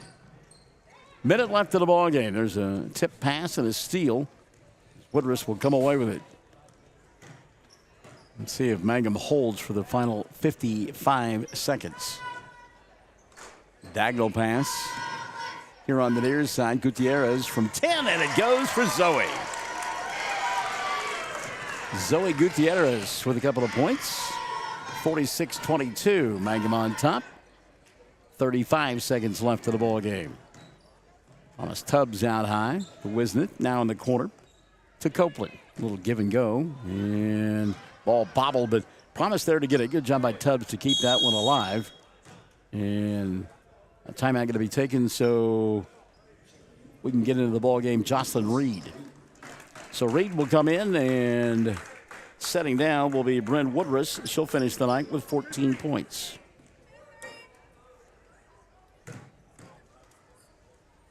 $15 seconds left of the ball game, 46-22, and Kelly will talk about that coming up in a moment. Yes, we have. We did talk about it earlier Young lady did break her ankle and is done for the season, but does not have to have surgery, and we're glad to report that. One last shot here for Tubbs. Doesn't get it to go. The buzzer will sound, and this one is over. 46-22. Mangum will win it to improve their season record to 7-8. 46-22 your final score. Back with your totals after this on Classic Hits 97.7. It's important to take care of your eyes, so make an appointment soon with Dr. Michael Geiger in Altus, Seth Geiger in Frederick, and Bryce Geiger in Elgin, and a new addition to our staff, Dr. Maddie Rhodes. The Geigers are professionals and very good at what they do. Geiger Eye Care is proud to support youth and sponsor sporting events. They encourage you to attend all the events you can and be involved with our youth. Geiger Eye Care, Michael and Maddie in Altus, Seth in Frederick, and Bryce in Elgin. Make an appointment soon with Geiger Eye Care, Altus, Frederick, and Elgin. We are a community of ongoing legacy and tradition. This is Lori Laughlin from Cattlemen's Bank, member FDIC. We are so proud of the continued success of the Mangum Tigers on and off the field. Good luck on another exciting sports season, Tigers. Cattlemen's Bank is behind you all the way. Greer County Farm Bureau agents Mickey Lively and Rod Calhoun support high school sports. Mickey and Rod offer insurance for property, auto, casualty, life, commercial, and crop insurance. They're ready to serve you at 231 North Oklahoma in Mangum. Call 580-782-3827. And we say good evening to Paula Lively, who is, I love the tiger that you've got there, Paula. That's good stuff. That's quality. You should go into the graphic arts business. Good game, Lady Tigers. Paula Lively says, and we concur. Mangum wins it by a final score of 46-22 as they outscored Hollis 12-8 in that fourth period of play. The Lady Tigers of Hollis unable to score in double digits in any of the four quarters. 16 in the victory for Morgan White. She led the way for Mangum. 16 for White. Brent Woodruss in double figures with 14. Alyssa Dreyer had 8. Give 6 to Lauren York. And off the bench late, Zoe Gutierrez hit a little jump shot. She had 2 in the ballgame as Mangum improves to 7-8 on the year. The only downside for this one for the Lady Tigers, 8 of 21 from the foul line here tonight. Chad kept talking about 4 games in 5 days, and maybe that poor free throw shooting is a product of that. On the other side of the ledger, Tony Wisnant led the way for Hollis as she had 8 points. Freshman looked good. Morgan Robinson 6 before she fouled out. And then Presley Riley, Blair Scorpia, Macy Copeland, and Lana Earls each had 2 apiece as Hollis falls to 7-12 on the year. So again, Mangum wins it by a final score of 46-22 to improve to 7-8. We'll step aside and come back and regroup, get ready for the second half of our double header between Mangum and Hollis here on Classic Hits 97.7. If you started college but haven't finished, you may feel like your story is already written. Remember, you're the author, and where your story goes from here is up to you. Finish your degree with Reach Higher at Western Oklahoma State College. Reach Higher can put you on a program path designed to help you earn your associate degree from Western. Start writing your next chapter today. Visit wosc.edu/reach to find out how. Reach Higher with Western Oklahoma State College. Call 580-477-7742.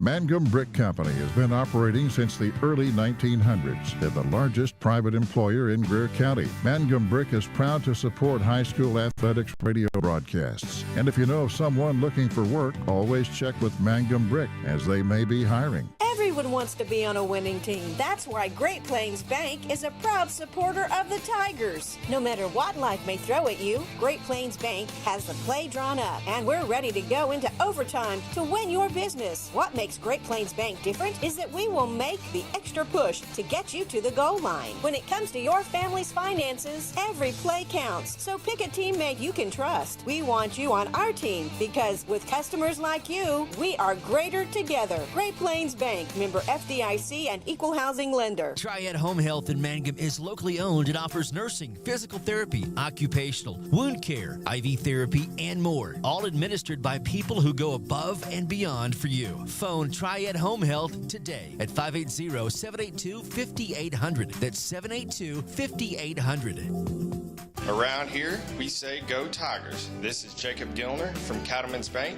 member FDIC. We love our Mangum Tigers, so suit up in your best and brightest orange, and we will see you at the games. Cattlemen's Bank is Tiger proud. Hi, I'm Anna with Dapper 14 Boutique at 209 North Oklahoma in Mangum. I would like to wish everyone a Happy New Year and invite you to visit our store. We feature clothing and accessories in all sizes for all ages. Start the new year off right with something special from Dapper 14. Come see us or visit us on Facebook or at dapyr14.com. Jamie's Auto is proud to sponsor Mangum Tiger sports coverage. When you need a new-to-you reliable vehicle, always remember to visit Jamie's Auto Sales on Lewis Tittle in Mangum. Jamie makes it easy to buy a great used car with 5 lenders available, and your new-to-you vehicle comes with a 3-month 4,500 GWC powertrain warranty. Talk about peace of mind. Remember Jamie's Auto in Mangum for your next vehicle purchase. And go Tigers! When it comes to funeral homes, there are several to choose from, but choosing a funeral home that is locally owned offers the advantage of the local owners who are involved right here in the community, helping you during your time of need. Greer Funeral Home owners Carson and Stacy Van Zant are perfect examples of owners who offer that family-like connection that you'd expect from a friend and a neighbor. Greer Funeral Home in Mangum and Granite, providing dignity and respect. Hi, Mangum Tiger fans. This is Jill Grauman with RE/MAX Property Place. If you need to buy or sell a property or a home in Mangum or anywhere in Greer County, just call me at 580-706-0259. You'll see lots of my signs around town because I get the results for my clients. I say, go Mangum Tigers. Jill Grauman, RE/MAX Property Place. Always here, always helping. Chad Fox, Michael Barnes, a veritable cast of thousands back here as we get set for the second half of our doubleheader. And Chad did not realize this until late in the day on Saturday. The head coach for Hollis was Graydon Steinmetz, and I had forgotten that you weren't with us up at Merritt, and that's when I discovered that the Fort Cobb Broxton former superstar is the head coach at Hollis. They just keep pumping out players, but that's cool. It's good to see kids come back and give back and want to coach and want to change lives. And I tell you what, you come from the tree of Scott Hines, you want to win, baby. So he'll get this Hollis team going, and it's a tradition-rich program, as you well know. Yeah. I was trying to, Hollis State Championship, I think it was in 98, if memory serves me correct. And the ironic thought about it, you talk about the coaching tree and all that thing that goes on. Bombs away Bernard, who was the point guard for Hollis, and I mean, he never met a shot that he didn't like. And I mean, he could shoot from anywhere, shoot the threes. He's the head football coach up at Fairview. That's wow. Yeah, wow. Yeah. And I mean, they won the state championship. Yes, they did. Yeah. And you talk about all the state championships, and you know, it is kind of amazing the number of kids, and I say kids, they're young adults, but to us, they're kids. That have played in this area, Western Oklahoma, and have come back to coach the high schools. Yep, that's very cool, and it's good to kind of keep that lineage going. But Mangum's got a lot of tradition. We talk about them every time we can. But when we have a chance to bring Hollis close to us, you just cannot bring Hollis basketball in and play them without mentioning Larry Taylor. Larry Taylor, yeah. I knew where you were going. Yeah, he is such an icon. I mean, his run in the 90s, multiple state championships between him and Doug Shumpert with Carnegie. I mean, it was just incredible. And he came back and helped them in the state tournament a few years back. But Coach Taylor, and that's just pretty cool. There's been some, obviously, Hall of Fame coaches come out of the town of Hollis. But Coach Taylor devoted his career to Hollis boys basketball. And he was coaching them whenever I played against Hollis. And, of course, we got beat every time. But he is a coaching legend. We had the opportunity for probably about three and a half years to do Hollis sports on radio. And part of that was doing Hollis basketball, and got to spend time with Larry Taylor. And he was so much fun just to listen to, and just his philosophy. Not not just on the basketball court, but when it comes to life as well. And I know he's over there. He still lives in the Hollis community, and he actually does a lot of things to the community. There's folks that he puts to work over there and gives them an opportunity to make a living. And we've always appreciated Coach Taylor. And you're right, he is a fun. I suppose, and I know I'll be long gone. You might still be around, but at some point there'll be conversations about guys like Nathan Pennypacker like that, right? Sure, of course. Yeah, of course. Coach Pennypacker, the years, there were some great coaches in that tournament last week. Oh, gosh, last weekend. So, yeah, the guys that kind of devote their career, and Coach Powers, those young guys, I ain't going to. You know, I was really disappointed. Talk too good about him. He's standing right here. So. I was really disappointed to hear the other day from Coach Powers that I am twice his age. Twice his age. Exactly twice his age. He was talking about either getting an award or being up for an award for one of the best coaches in under 40 or something. Well, he's 31, so yeah. Thanks for rubbing it in, Chad. I appreciate that. That's nice of you. These two teams met back on the 6th day of January. Mangum won it by a final score of 44-37 in that ball game. They got 10 from Bo Anderson off the bench, and Ian Martinez had 10 as well. Meantime, Caden Rollins, who started the ball game, wound up with 2. He'll be joined by Brody Shelby. And Shelby, one of those that Coach Pennypacker and him a big hug at half court there before they went to their respective benches. Zach Mefford, Mefford will not get the start tonight. Ray Cruz will. Cruz, who had 16 in that ball game, was impressive. Mefford will get the start. It will be Mefford, along with, in the final member of that starting 5 is Braxton Wisnett. So it's Rollins, Shelby, and Mefford, Cruz, and Wisnett, the starting 5 for Hollis. And talk about Graydon Steinmetz, and one of his top players, Rowdy Randall, turned his ankle up there at Merritt a couple of weeks ago, and he has just not been able to come back from that ankle injury. How many years was Coach Shelby here at Mangum? Couple of seasons. Yeah. Okay. Yep. Trent, of course, coached the football team, went back to Hollis. He got that opportunity to be that head coach the last 2 years. And he really is recovering from a shoulder injury. And I don't know how. Sometimes he would pull your leg, Trent Shelby. I asked him how he got hurt, and he said got ran over in practice by one of his players. So I don't know if that's true. That's a possibility. It may be something he made up. Maybe his wife got a hold of him. Well, I know her quite well, and I wouldn't want to tangle with her. She was a National Teacher of the Year, by the way. That's impressive. Yeah. Wow. Shayla Willis has joined us. Hello, Shayla. They bought the tickets. I say, let it crash. And then also, hello to Jill Travis Nippert. Hope all is well, Jill, in your world. And we talked about it last time you checked in, but golly, we missed being able to talk to you. Jill was a mainstay here at the Mangum office, the EHS office, and really held that thing down. And now works from home, does a great job, but we don't get to talk to her as much.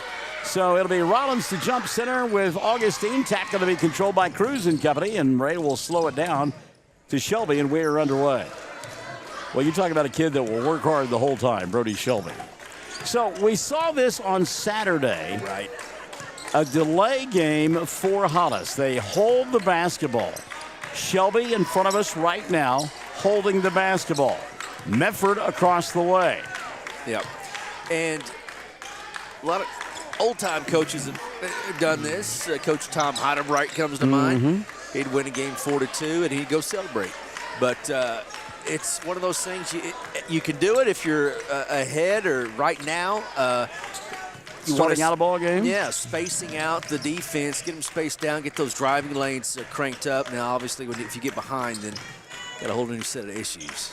So it gives us time to give you the 5 on the floor for Mangum. Colton Earls along with Daniel Bernal, Aiden Warner. Those are the 3 guards out top, patrolling the baseline. Ian Martinez and Nathan Augustine. Looked over at Nate. He had a big smile on his face as he was watching this unfold here. Shelby off the dribble penetration. Back out top to Cruz. So they burned a minute 15 already. 6:45 left in the first. Cruz wraparound pass to Medford, and they'll go back here on the near side. They're no help to the concession stand, who needs time to get the nacho cheese warm and the popcorn pop. Come on, guys.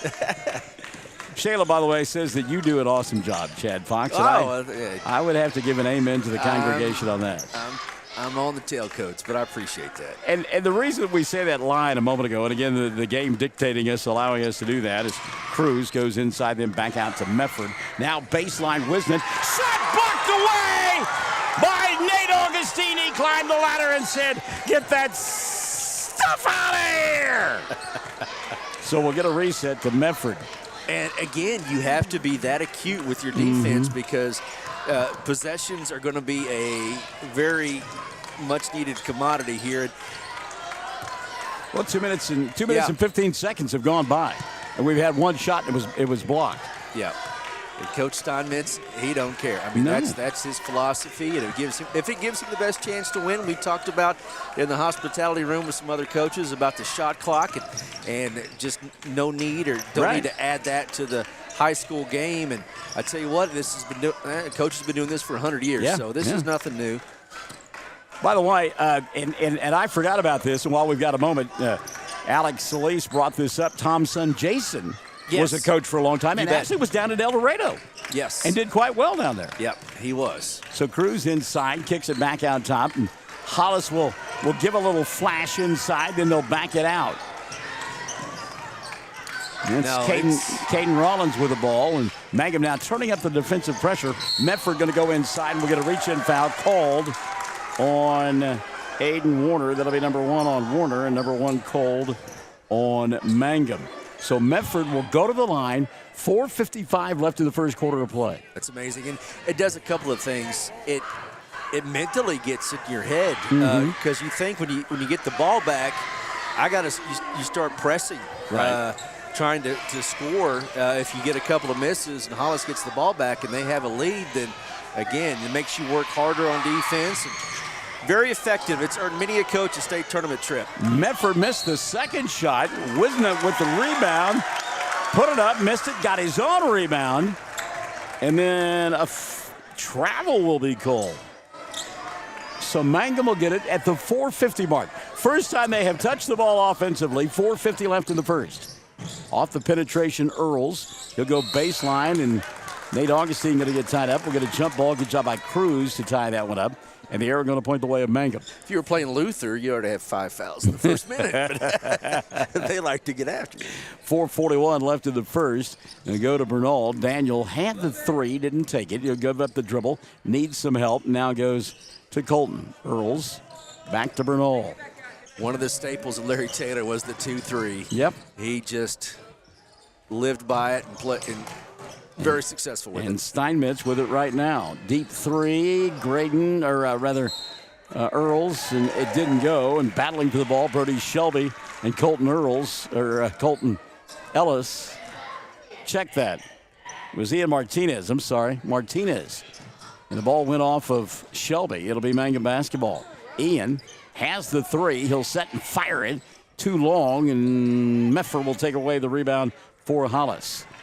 So we're at the midway point of quarter number 1, and there is no score. Each team has had one offensive possession. Hollis knows it's not going to snow until 6, right? Exactly. No score. Ray out high. Cruz goes on the baseline. Now fires here to Medford.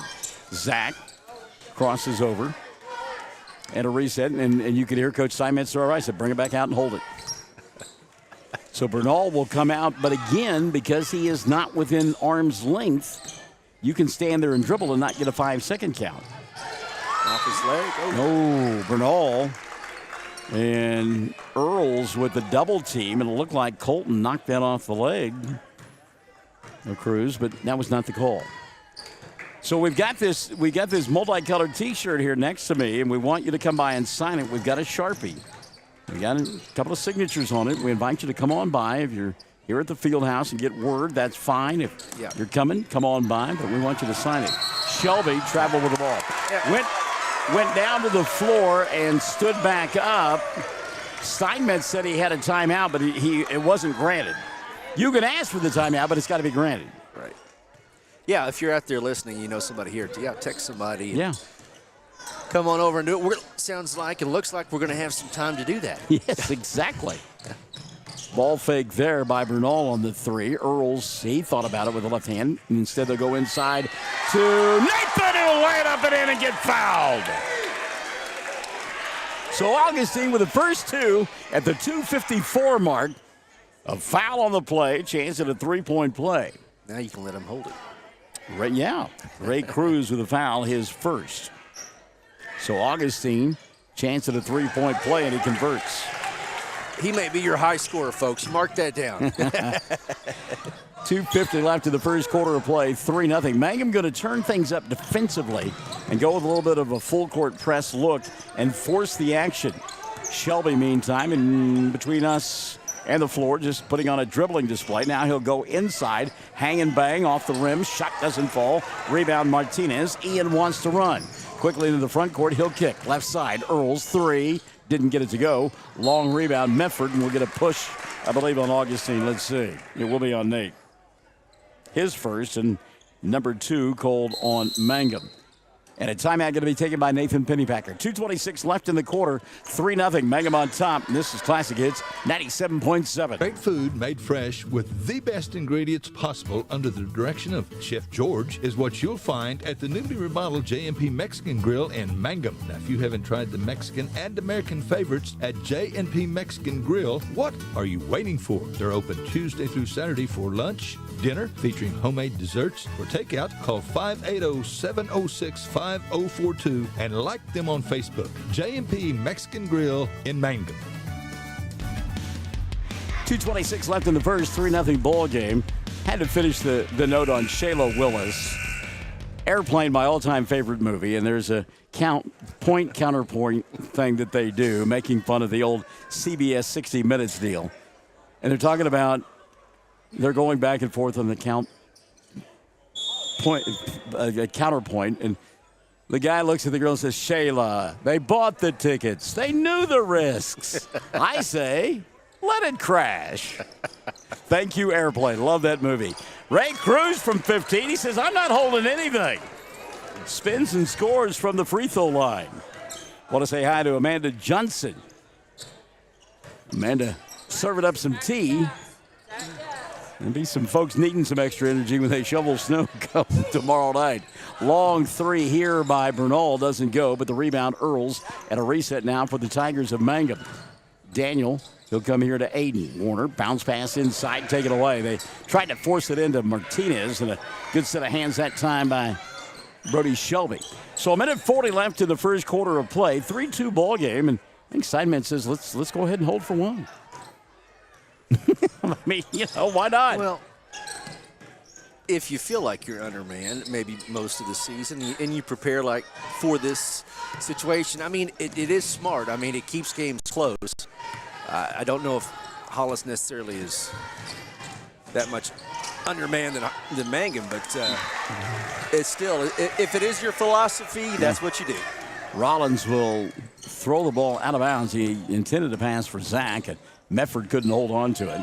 Turnover going to give it back now to Earls and company. Colton on the baseline. He'll go to Ian. Back to Colton. Hand the three. Puts it on the floor. Kicks it back out over the top. Three ball on the way. Bernal, and it goes. Daniel has been on fire from behind the arc of the lane. 6-2 ball game. 50 seconds left here in his first quarter of play.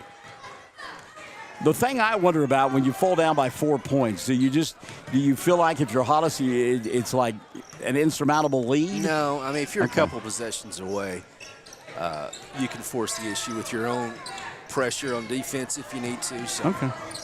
Medford here in the corner to Wisnett. Kicks it back out top to Brody. Shelby. 25 seconds, ball on his hip, and they certainly will hold for one. Held the ball for the first 2+ minutes. Now going to hold it for the final 10 seconds before they put it in motion. We're at 10 now, and here comes Brody. Shelby, cross it over. Bernal picks him up.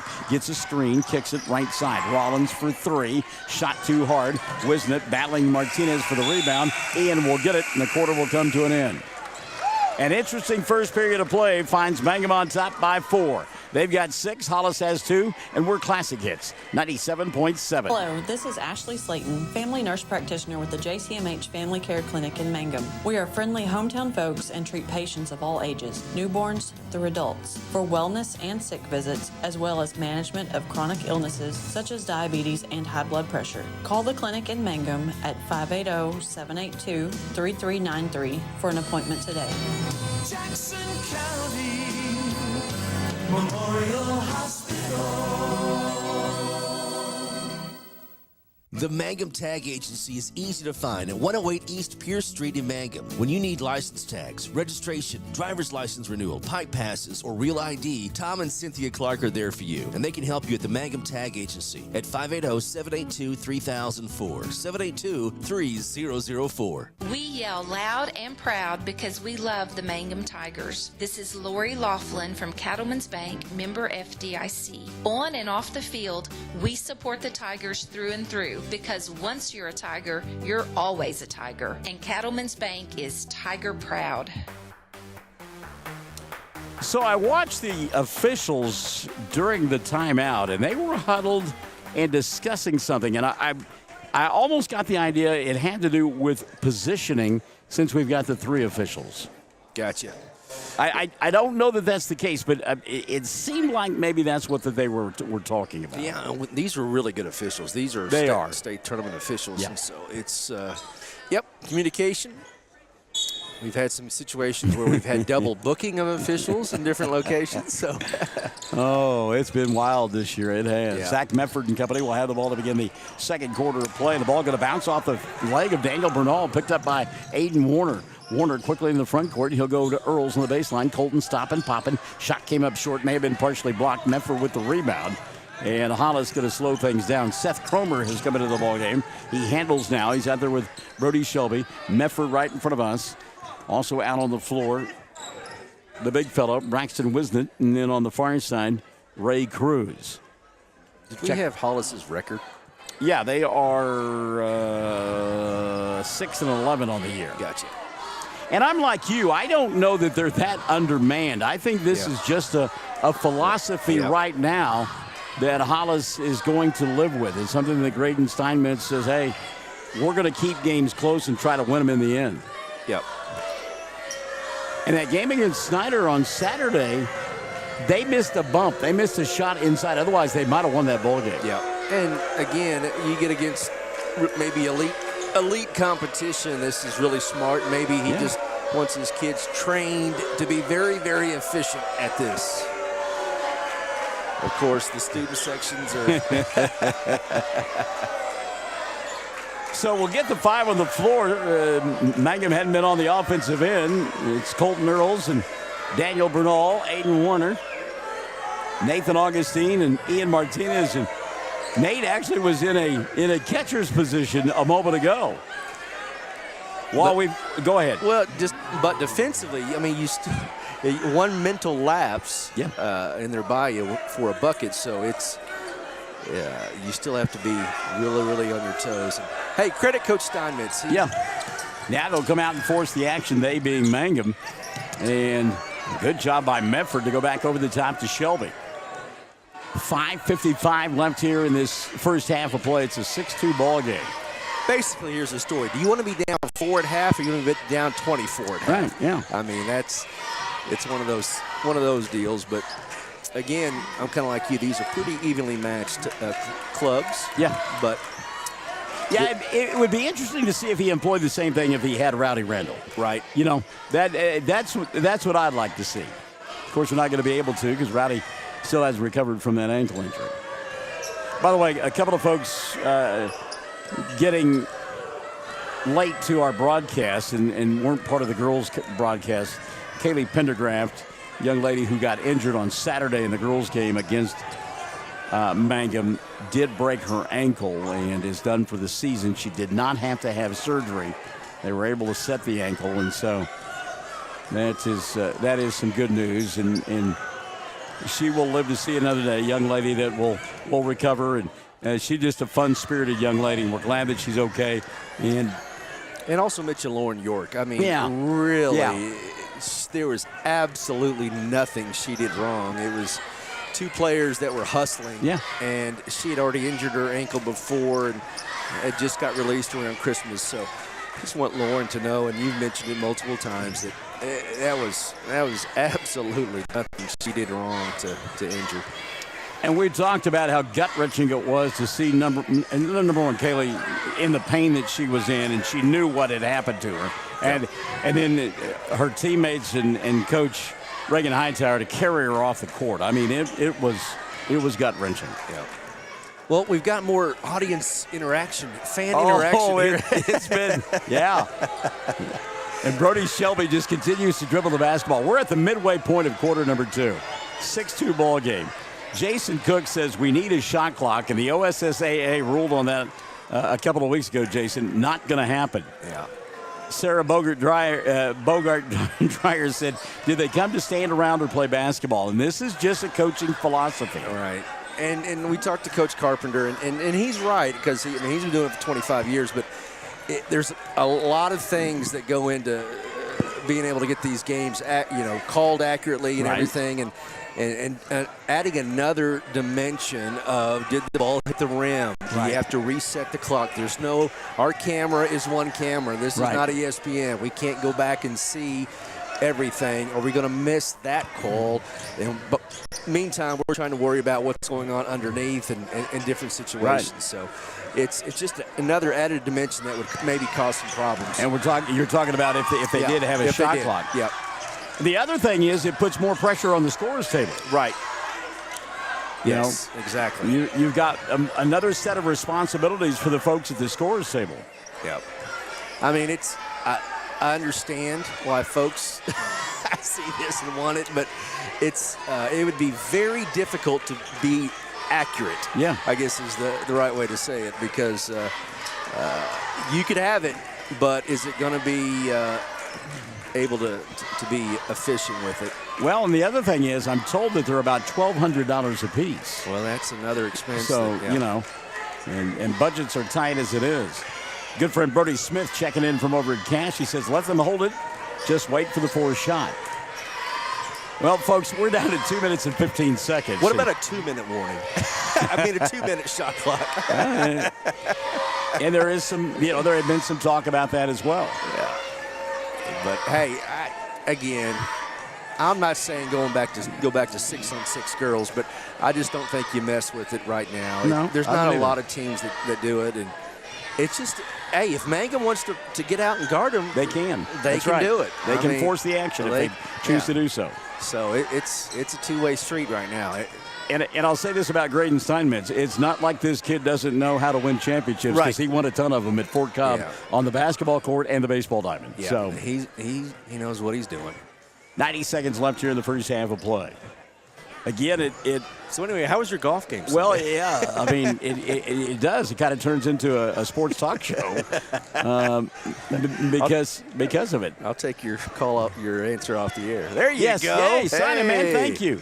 Well, no, the front nine was miserable. Here, we'll get more. We'll get the guy signing the. Yeah, then you start signing that shirt. Come on over, get a line, wave your friends over, have them come sign it.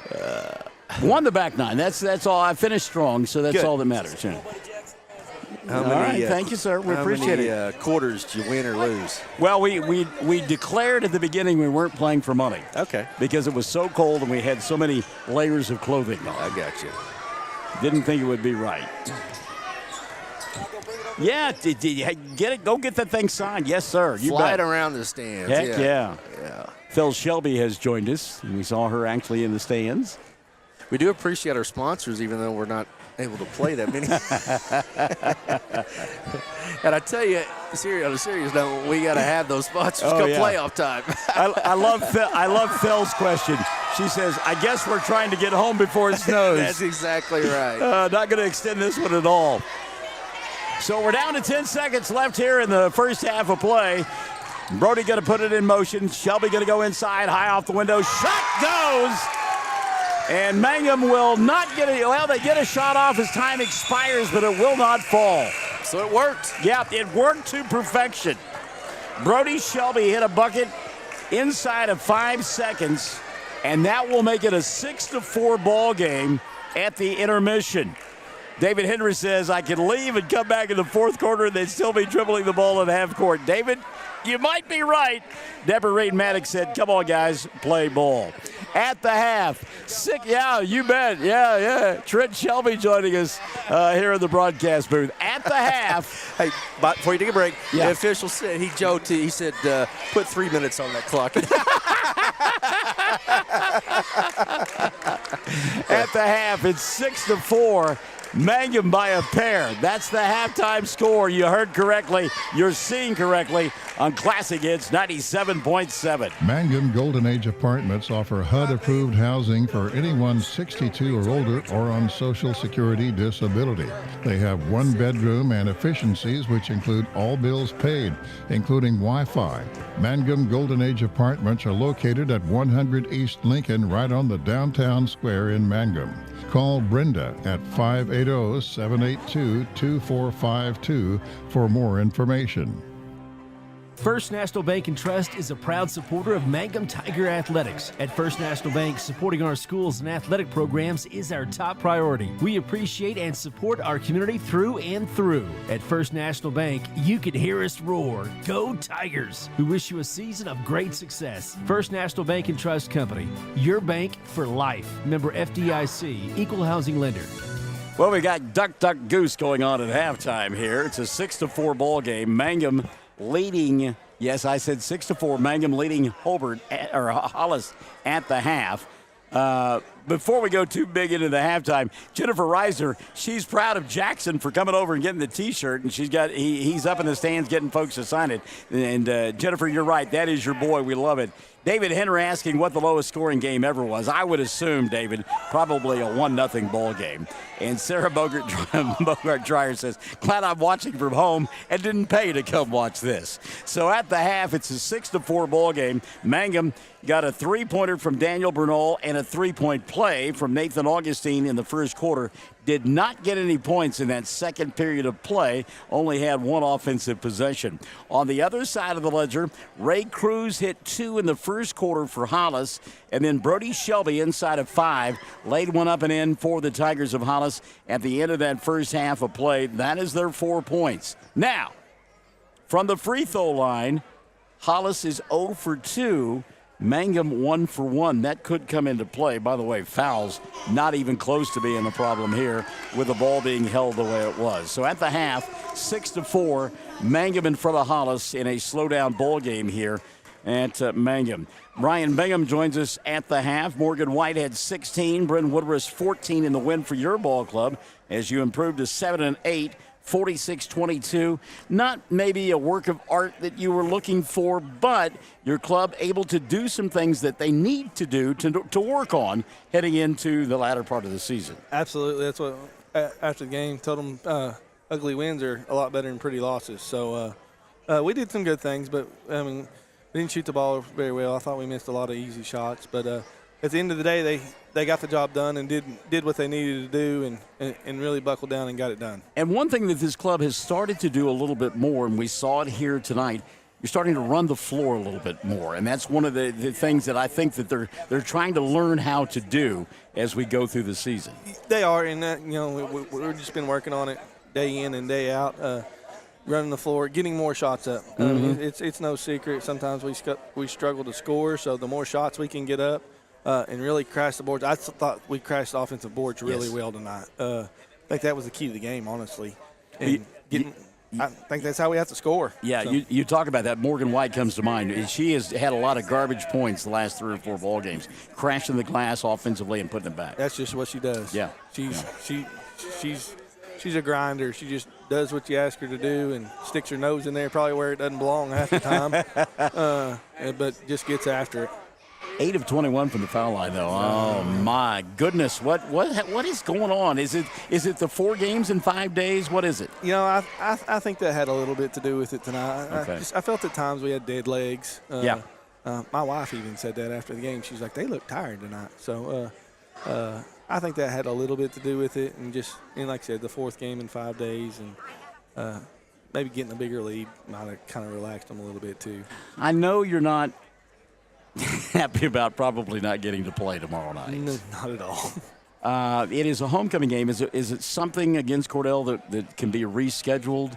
I know we're trying to reschedule Carnegie. It's a conference game, so it kind of has to be rescheduled. Okay. So, yes, we haven't heard from Cordell tonight. I think we're kind of waiting to see exactly what it does. But they've been wrong about snow forecast before. They absolutely have. But I also I wouldn't be heartbroken if we need the rain, we need the moisture. Yes. And tomorrow's Easton's birthday, so. Oh, okay. Yeah. So, he's gonna be 5. He's gonna be 5 years old tomorrow. Right, that's so, great. And we might need to rest too. So. Well, yeah. What about Friday night in Tipton, a club that normally we hear a lot about and hadn't heard a whole lot about them? What do we know about them? Anything? Athletic. Yeah. They're always going to be athletic. Kind of get up and down the floor a little bit. I hadn't got to watch it. We've been so this. I haven't got to watch a lot of film on them. I've kind of glanced at it, but they're going to be athletic. They're going to play hard. So. What about Graydon Steinmetz taking the air out of the ball here and shortening the game? What are your thoughts? No comment. Okay. All right. So you're one of those that would be a proponent for a shot clock? Yes. Okay. All right. We have talked to other coaches, though. They are concerned about something else for officials to have to watch and be involved in. And then also the folks at the scorers table being able to run the shot clock. That is the downside of it. Yeah. Absolutely it is. That is the down. And just the cost to the schools. Sure. Is the biggest thing. So it would be difficult, but for games like this, I mean, you got to do what you think you got to do to win. I get that. Just not a fan of it, but that's just my personal opinion. But I don't blame coaches that do it either. Whatever they think takes to win. David Henry asked the question, what was the lowest scoring game ever? He Googled it. There was actually a basketball game, he says, in 1977 in Alabama that wound up 2-0. 2-0, wow. In 1977, 2-0, yeah. Wow. Wow. All right. Yeah. So the Mangum fans are not enjoying this by any stretch of the imagination. They're used to it being up tempo. What about the kids, though? I mean, what do you tell if you are having to defend against it? What do you tell the kids? Well, with the 6'2", 6'4" lead, I'm doing just what Coach Pennypacker did. Just sit there and you're winning the game. You don't need to run around chasing them, get yourself in foul trouble, getting yourself out of position. Okay. And then at some point they're going to have to play. They're behind. So once that time happens, you should be well rested and just execute and go win a game. All right. Here's what I'm going to have you do. I'm going to have you hit that space bar real quick, and we'll tell them we'll be back after this. When you need auto repairs, save money and get it done right at Dwayne's Auto in Mangum. Dwayne's fixes flats, does brake jobs, turns rotors, alignments, that all-important air conditioning work, and general auto repair. If your car or truck isn't right, just head to Dwayne's Auto at 1205 North Lewis Tittle in Mangum. Call 782-5151. That's 782-5151. Mangum Tiger proud. Well, our audience has been pretty large for this. We've had 35, 36 folks that have joined us on the Facebook page. That doesn't include the folks that are on YouTube TV and Tiger TV and listening over the air.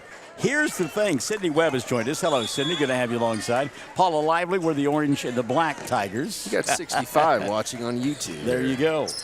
So it will be Hollis ball to begin the third quarter of play. Mangum going to come out and force the action. Cruz going to go inside. He'll lay it up and in. And we're tied at 6. How about that? So Ray Cruz comes out of the locker room, attacks the glass, and scores. And we're tied at 6, 7:35 left here in quarter number 3. It'll be Daniel Bernal, Colton Earls, Aiden Warner, Ian Martinez, and Nathan Augustine with the basketball, and he'll get fouled. It's on the floor, maybe on Zach Mefford. Let's see. It will be on Zach. We did get notification from Ashton McMahon from Cordell. No games with Cordell tomorrow. Cordell has canceled school and all extracurricular activities. Well, there you go. Inbounds pass going to be knocked away and taken away by this group from Hollis. So they tied the game. Let's see what they decide to do here. Carolyn McAden Rosenthal is watching. Carolyn, thank you for coming by and saying hello.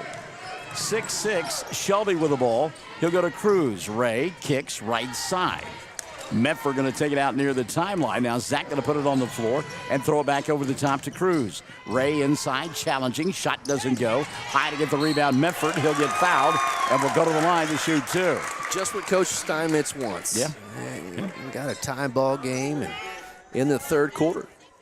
Colton Earls commits the foul. That'll be his first and number one on Mangum in the second half. Medford will go to the free throw line. Zach 0 for 2 on the night.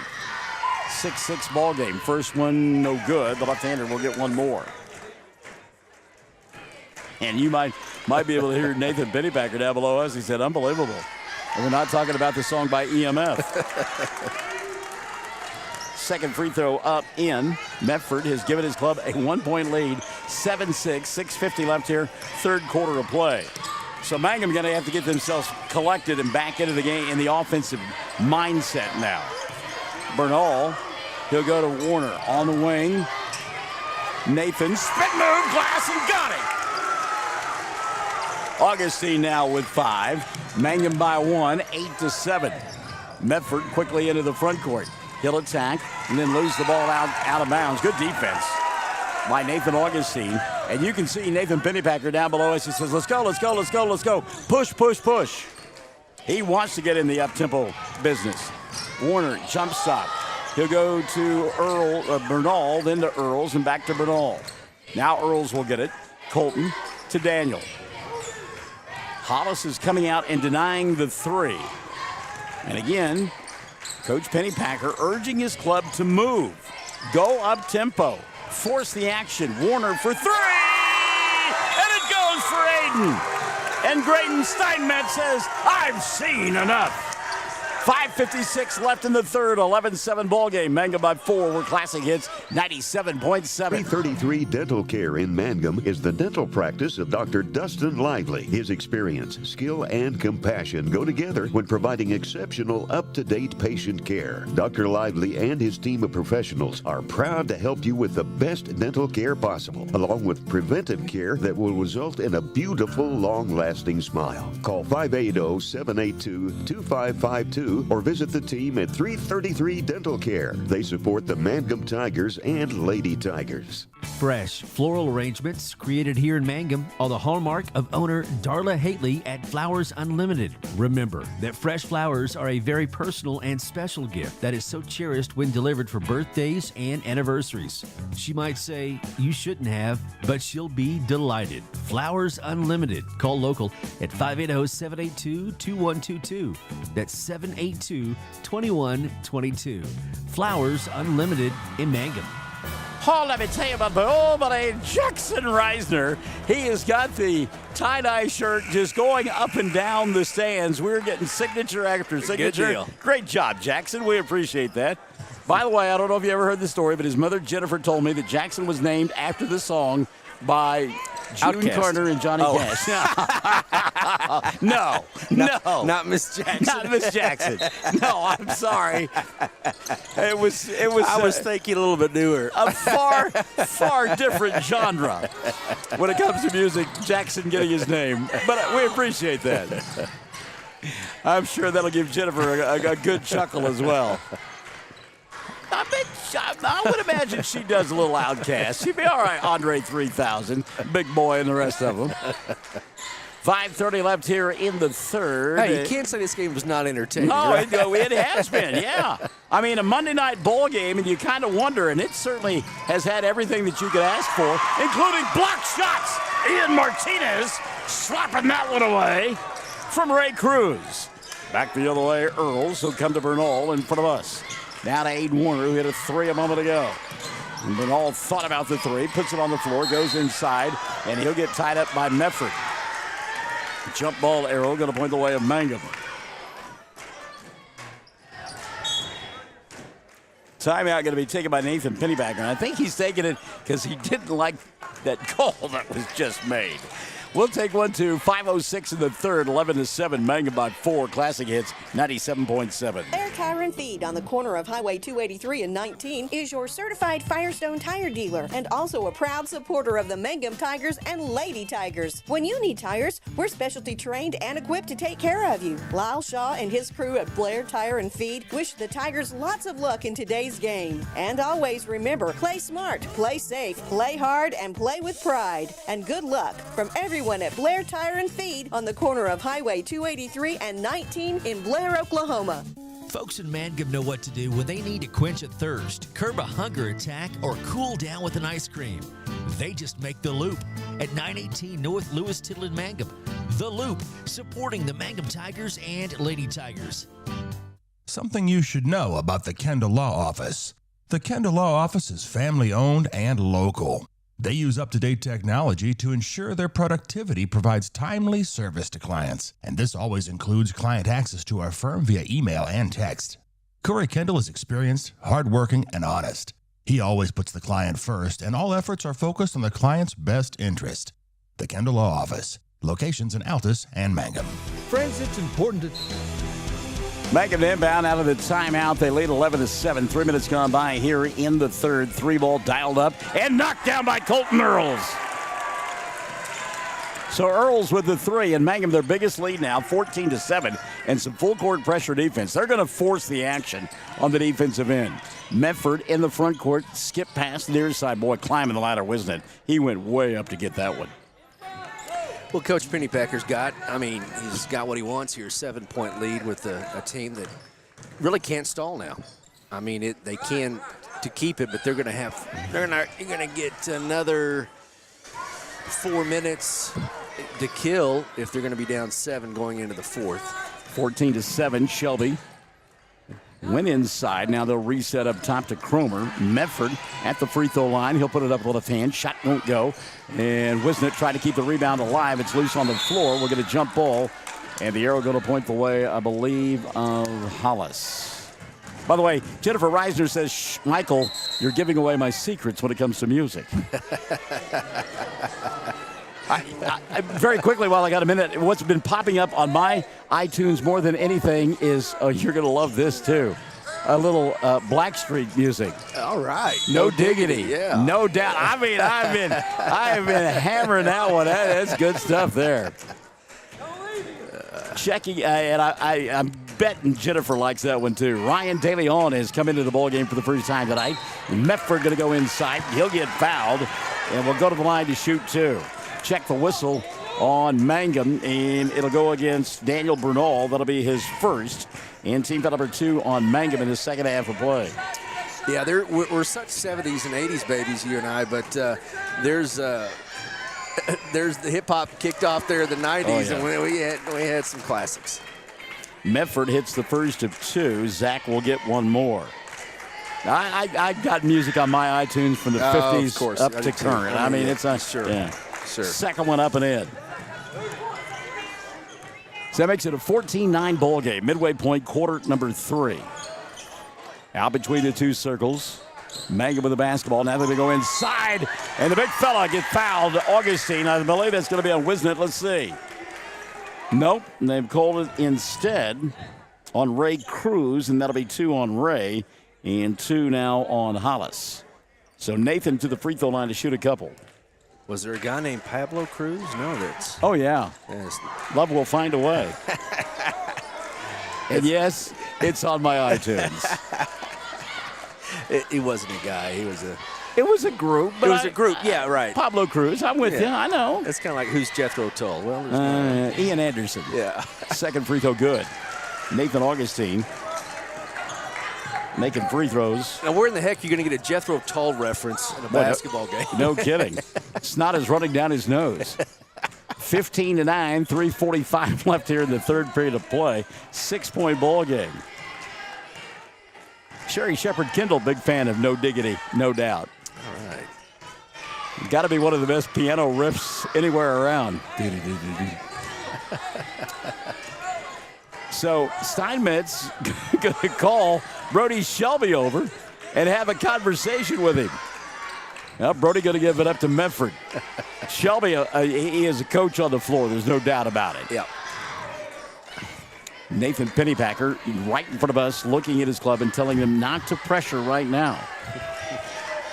So I love this chess match too. You look at Pennypacker, look at Steinmetz, and he'll return, and it's just kind of like, yeah, okay, what's your next move, coach? This is fun. And again, we've had everything in it. I mean, it has been entertaining. As long as it's more than a 2-possession game, no need to push it. You have 8 more minutes to go in the fourth, so right. A lot of things could happen. But yeah, down to 2:40 in the third. Zach Bedford looked in the crowd. Ray Cruz did as well. Now they'll put it in motion. And a timeout going to be taken by Graydon Steinmetz with 2:31 left here in the third.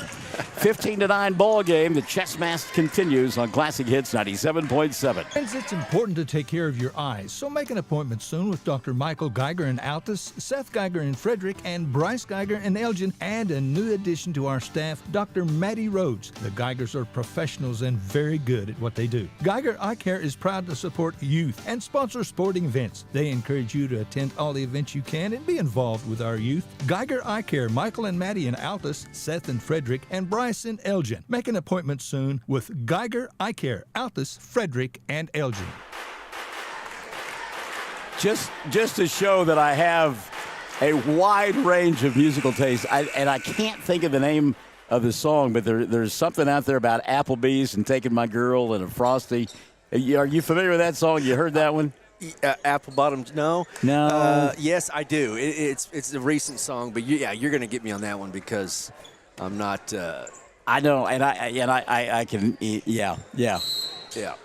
Talk about your. We could put it on the PA, and I'm sure a kid up there would raise his hands. Yeah. Medford the inbounds pass. They'll get into the front court. Shelby underneath the basket. Cruz, and Ray will lay it up and in.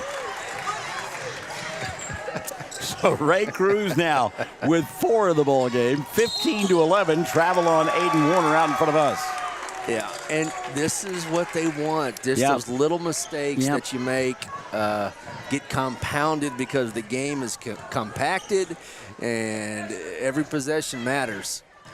So Brent Bogart said that Jeff Carlisle used this tactic here at Mangum a time or two when he played for him. There's a 3 for Cruz, and it goes. Look out. Ray Cruz was 7 in the ball game, and it's a 15-14 Mangum lead by 1. Cameron Dole has chimed in and said a song called Fancy Like. Fancy Like, yeah. Walker Hayes. Yep. There you go. Thank you, Cam. Appreciate you. Yes, sir. 3 ball here. Bernal. Got it! Daniel Bernal! Fancy like Applebee's on a date night. And now that it's 18-14, we got to bring Johnny Horton into the thing. Because we took a little trip, along with Colonel Jackson, down the mighty Mississippi. Sherry Shepard Kendall echoing the thoughts of Jeff Carlisle and the stall technique. Went to the state tournament. Yeah. I mean, he has been – he's taken every school he's went to, coached at. He's retired now, but Canute and Mangum and Arapahoe Butler. And so anyway, he's a good guy, and he is old school. Yeah. Sam Powers brought that up, too, about Carlisle. Yeah. My kids played for Coach Carlisle. Yeah, I know they did. So it's Jennifer Reisner, by the way, letting us know it was Walker Hayes, as Cameron said, Fancy Like. Fancy Like, I'm going to put that on the way home. That's all there is to it. Now, I don't have Johnny Horton's 18-14 on my iTunes, all right? I want to give that little clarification there. Meantime, we look across the way, and the psychedelic T-shirt continues to be signed by everybody. We love it. I'm just a smidge nervous of what might end up on there, but that's okay. Yeah, when you have youngsters who've got minds that go all over the place, who knows? But hey, you're right. It's okay.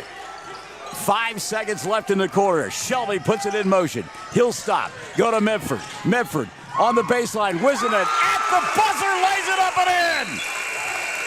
Whoa, did it. And the quarter comes to an end. Mangum 18.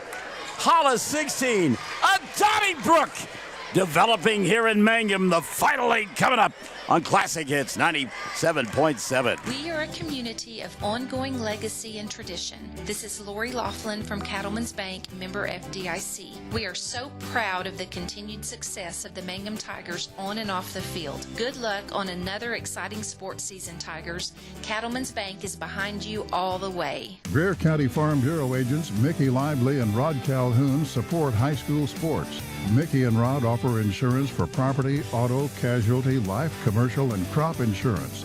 They're ready to serve you at 231 North Oklahoma in Mangum. Call 580-782-3827. If you started college but haven't finished, you may feel like your story is already written. Remember, you're the author, and where your story goes from here is up to you. Finish your degree with Reach Higher at Western Oklahoma State College. Reach Higher can put you on a program path designed to help you earn your associate degree from Western. Start writing your next chapter today. Visit wosc.edu/reach to find out how. Reach Higher with Western Oklahoma State College. Call 580-477-7742. So Michelle Rogers Huckabee said that Carlisle did it for 2 entire quarters in one ball game. Sounds like Coach. Katie Bowen Carney has joined us. Brent Bogart says it's a great way to keep a game close, not an exciting way, but it works. I don't know. I think this has been pretty dang exciting. Yeah, it is. Just, I mean, to see the reaction of the kids, the coaches, I mean, the fans. I mean, it's one of those that you're paying attention to. That's right. You know, if it's a 28-3 ball game, you may not be paying attention. Every play, every dribble, huge is big. Daniel Bernal with the basketball. He'll go to Colton Earls, Aiden Warner, Nathan Augustine out there, along with Ian Martinez. And the ball taken away. Ray Cruz with the steal. And you can hear Nathan Pennypacker. He is frustrated as his club is. Brody Shelby out there. Zach Memford along with Ray Cruz. Nathan Wisnett, who hit that big shot at the end of the third quarter to bring it to a 2-point ball game. And the final member of the 5 out there, Ryan DeLeon, who is just a freshman, but is ultra quick. And I think that's probably why Graydon Simons has him out there. 7:10 left of the ball game. Cruz head on a swivel. By the way, both teams 12 points in that third period. Wow. Minute gone by here in the fourth. 18-16. 3 ball on the way. DeLeon knocked it down. Someone might have said Ponce DeLeon with that one. Boy, Youth was served there. How about that for a heat check off the bench? 19-18. Hollis by 1. 6:40 left of the ball game. Mangum looking for some composure here, gather themselves, as they are certainly out of rhythm. Again, you got to be mentally acute. Yep. I mean, everything is... It's magnified. Yeah. Martinez, by the way, scoreless. And Ian desperately asking for the basketball inside. Warner going to back it out now, slow things down for Mangum. 6:10 left of the ball game.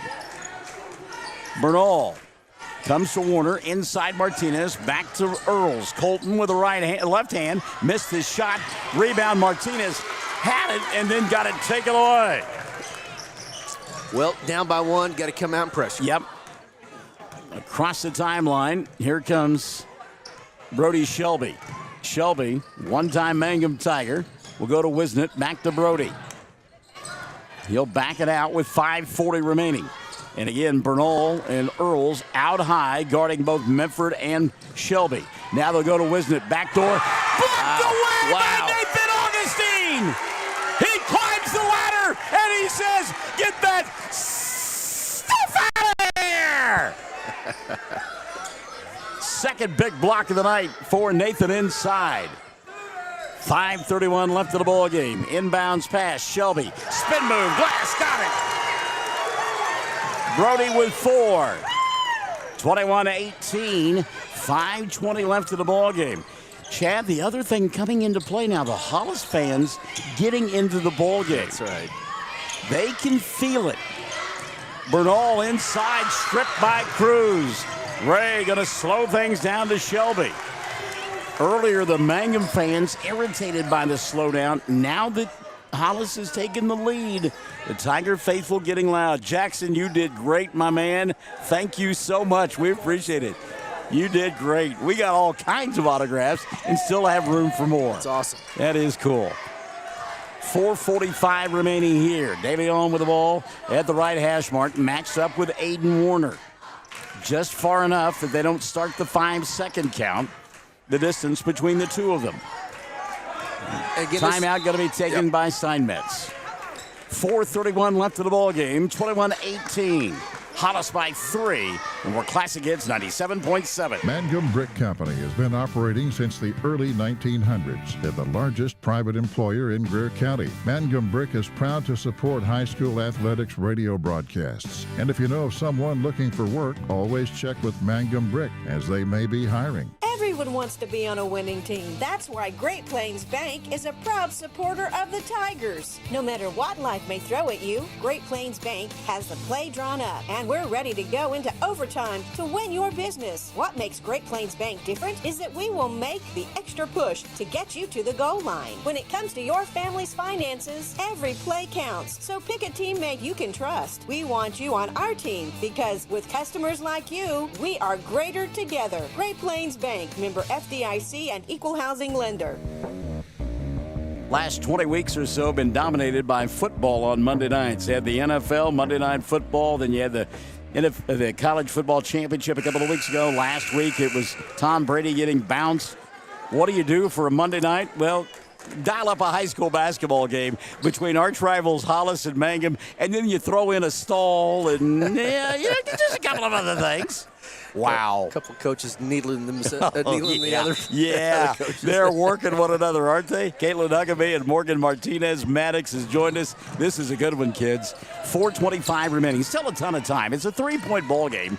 21-18. Neither team close. I like the defense that Coach Pennypacker's got into. It's a zone trapping defense, and I like it more than the possibly the man-to-man, just because you maybe take some chances on some tip passes. Well, it's kind of frenetic as well. A little bit of hair on fire, and you're right. Maybe you get a tip pass, an easy run out the other way. I think that's kind of what you're looking for here. Try to get a tip ball and get a run out and an easy layup on the other end. DeLeon, who's got the only 3 points of the quarter, comes here on the near side. If you're watching, I mean, it's a 4-corner offense. North Carolina, they've got 2 guys parked in the corner and just waiting to back cut. It's worked several times. The last time got swatted by Augustine, but foul out high. Ian Martinez will commit it. That'll be the first on Ian. Team foul number 3 called on Mangum. That's all right. Yeah, third team foul. Ooh, the clock's still running. And they lost about 4 seconds there. Yikes. I don't think anybody saw that. Inbounds pass. We'll get a tie-up and a jump ball. DeLeon got attacked by Bernal and Martinez, and we'll get a jump ball. There was a mugging on Van Buren Street. Well, and DeLeon had his hand bandaged up, and that bandage was yanked away. Let's get the 5 on the floor from Mangum. It's Martinez along with Warner, Bernal, Earls, and Augustine. They trail by 3 with 3:15 remaining. Bernal looked inside, comes back over the top to Aiden. Warner here on the near side to Colton, and he walks. Yeah. Colton wasn't sure where he wanted to go with the basketball. Check the 5 on the floor for Hollis. Got Brody Shelby and Zach Medford. Also Seth Cromer out there with the 2 guys on the wings. You talked about them that attacked the glass. Ray Cruz and Braxton Wisnett. And a double dribble going to be called on Medford. Great defense out high by Colton Earls. I mean, that was lockdown time there. Great job. One of the best things that Coach Steinmetz learned from his mentor is how to work the officials. And as young as he is, he's doing a pretty good job, isn't he? Yeah. Meantime, Mangum needs to work a bucket. They trail by 3. Earls in the corner. Martinez sets, fires 3. No.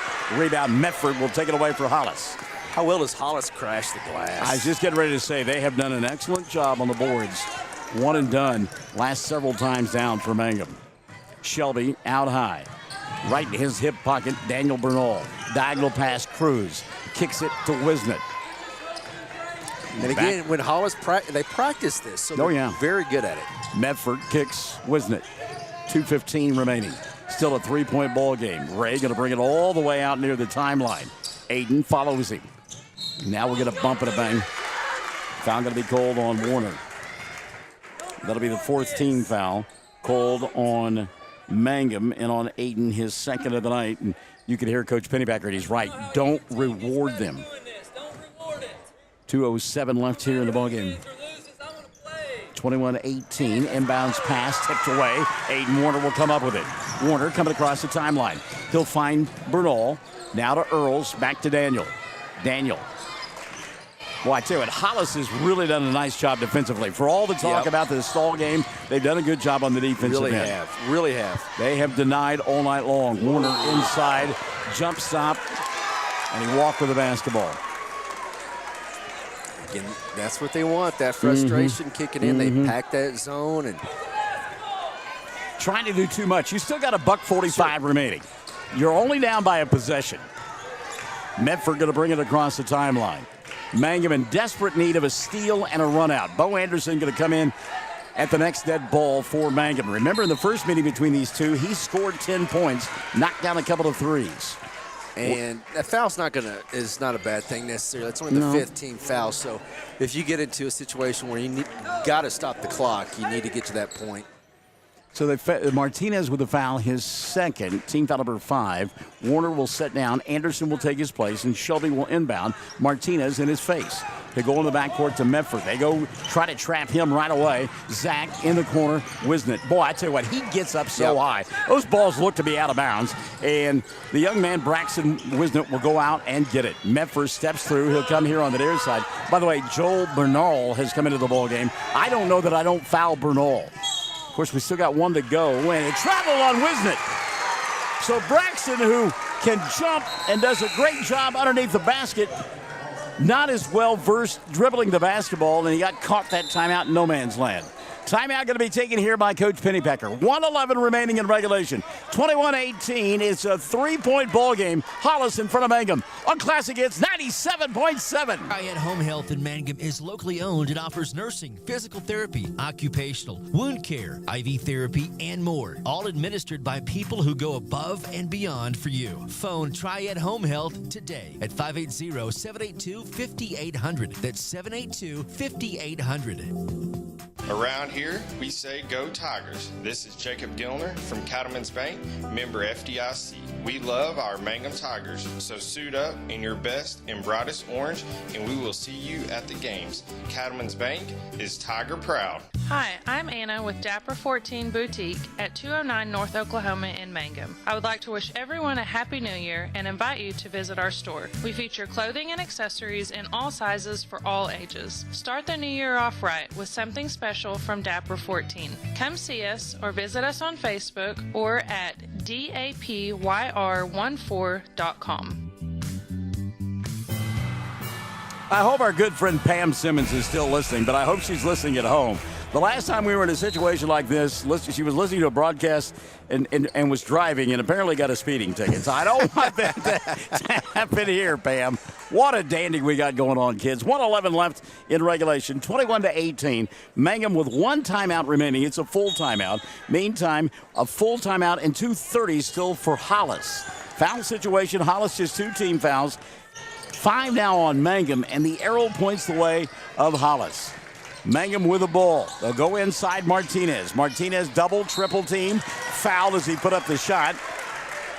And he'll go to the line to shoot 2. As the foul will be on Braxton Wisnett, and that'll be his first.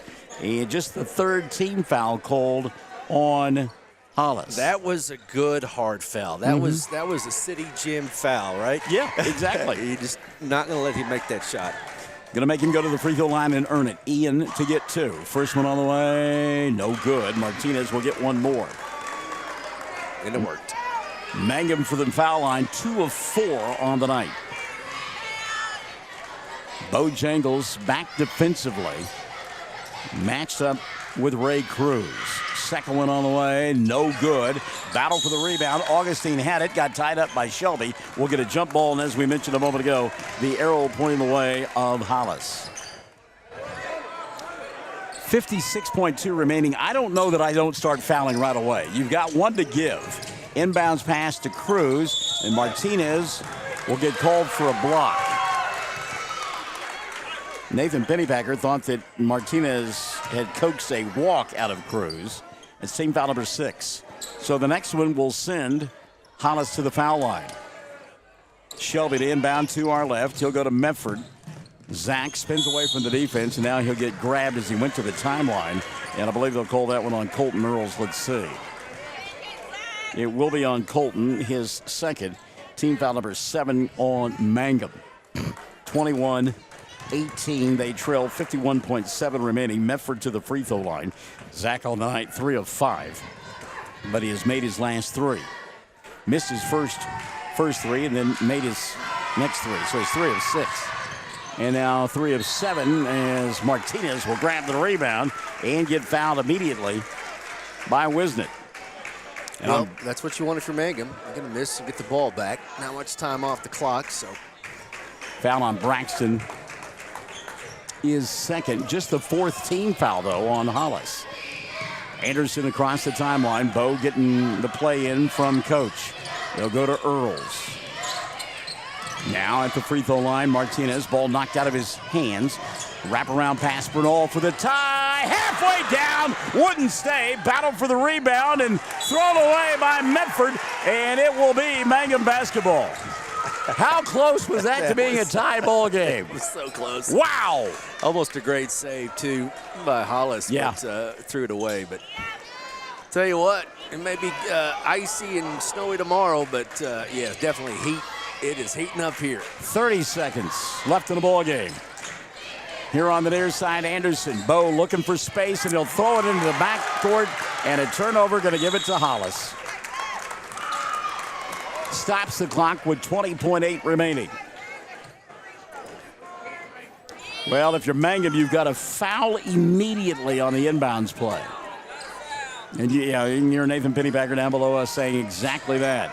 Shelby to inbound. Baseball pass caught by Wisnett. They'll go to Medford, and I think Braxton will go to the line to shoot 1-1. Foul on Bo Anderson, his first. And team foul number 8 called on Mangum. So Braxton Wisnett to the free throw line. Braxton, no free throws. He'll shoot a 1-1 here. 18.8 remaining. Missed that one. Rebound cleared by Augustine. They're getting their chances. Yes, they are. Earls into the front court. Colton shaking, Bacon looking for space. Goes to Bernal. 10 seconds left in the ball game. Ball kicked inadvertently. Mangum will inbound. That ball kicked by Seth Cromer. 6.9 remaining. Going to give Mangum an opportunity. Full timeout. To take a timeout and set up a play. 6.9 remaining. Come on back to the edge of your seat after this on Classic Hits 97.7. Jamie's Auto is proud to sponsor Mangum Tiger sports coverage. When you need a new-to-you reliable vehicle, always remember to visit Jamie's Auto Sales on Lewis Tittle in Mangum. Jamie makes it easy to buy a great used car with 5 lenders available, and your new-to-you vehicle comes with a 3-month 4,500 GWC powertrain warranty. Talk about peace of mind. Remember Jamie's Auto in Mangum for your next vehicle purchase. And go Tigers! When it comes to funeral homes, there are several to choose from. But choosing a funeral home that is locally owned offers the advantage of the local owners who are involved right here in the community, helping you during your time of need. Greer Funeral Home owners Carson and Stacy Van Zant are perfect examples of owners who offer that family-like connection that you'd expect from a friend and a neighbor. Greer Funeral Home in Mangum and Granite, providing dignity and respect. Chad Fox, Michael Barnes, and a veritable cast of thousands. Chad, 6.9 left. If you're Mangum, you've got to shoot a 3, right? You don't have time to try to make it 2 and then get a foul, do you? No. Anything over 10, 12 seconds, you probably could have a chance. But yeah, now you've got to take one beyond the arc. Daniel Bernal, Bo Anderson, and Colton Earls, all prolific three-point shooters. They will go to Martinez on the inbounds pass. Ian going to dribble, drive, go to Augustine. Nate for 3 off the rim, didn't get it to go. Medford with the rebound. And Hollis will hang on and win this one, 21-18. 21-18, the final score, the victory for the Hollis Tigers tonight over the Mangum Tigers. And a masterful job of coaching by Graydon Steinmetz. Would you agree? I do. It's frustrating for a lot of folks, the players, coaches, but I tell you what, you can win a lot of ball games if you do things right. And his team did everything right down the stretch and throughout the game. They got the lead. You know, you can't do a lot of stall ball if you're behind, but he had the lead, and that just made things more difficult for Mangum. 21-18, your final score, and we're back with your totals after this on Classic Hits 97.7. Hi, Mangum Tiger fans. This is Jill Grauman with RE/MAX Property Place. If you need to buy or sell a property or a home in Mangum or anywhere in Greer County, just call me at 580-706-0259. You'll see lots of my signs around town because I get the results for my clients. I say, go Mangum Tigers. Jill Grauman, RE/MAX Property Place. Always here, always helping. Great food made fresh with the best ingredients possible under the direction of Chef George is what you'll find at the newly remodeled J&P Mexican Grill in Mangum. Now, if you haven't tried the Mexican and American favorites at J&P Mexican Grill, what are you waiting for? They're open Tuesday through Saturday for lunch, dinner, featuring homemade desserts. For takeout, call 580-706-5042 and like them on Facebook. J&P Mexican Grill in Mangum. Chad Fox, Michael Barnes, 21-18, your final score. Hollis wins it, and Mangum doesn't score any points in the second quarter, but that was because Hollis held on to the basketball. Chad, they did not score in the fourth period. Wow, did not know that. That's an amazing stat. 21-18, the final. 6 in the loss for Daniel Bernal. 6 as well for Nathan Augustine. 3 apiece, Colton Earls, and for Aiden Warner. Mangum 2 of 5 from the foul line. That hurts as well. Yeah, definitely does. We talked about everything magnified. So, game got shorted by the stall and compacted, and that it worked to their favor. The Hollis Tigers tonight. Congrats to them. Ray Cruz with 7 points. He got all 7 in that third period of play. He led the scores for Hollis. Brody Shelby added 4, 3 for Zach Mefford. Ryan DeLeon, the difference in the ballgame. The freshman hit a three-pointer in the fourth quarter, and that was the difference in the ballgame. Yeah, I remember that, and it was a huge shot. I think Coach Steinmetz was like, what in the world? We want bumps, but he drained it. Yep. Braxton Wisnett had 2. 3 of 8 from the foul line was Hollis. So Hollis now 7-11 on the year. Mangum falls to 7-8 on the season. And again, you got word the Cordell games already have been postponed, right? Cordell is canceled school and all of extracurricular activities, so they will not be in Mangum. Now, if you're listening and you're a Mangum student, it hasn't been made yet. The decision, Dr. Booth is standing right there, and he holds the key, the power to your school tomorrow. All right, so we'll be back on the air Friday night down at Tipton for a pair of ball games. Girls at 6:30, followed by the boys at 8. So again, final score, Hollis wins it in the boys game 21-18. Mangum wins the girls game 46-22, 16 for Morgan White and 14 for Bryn Woodruss. For Chad Fox, I'm Michael Barnes. Thanks for joining us tonight along the Fox Radio Network. Classic Hits 97.7. Be safe and stay weather aware.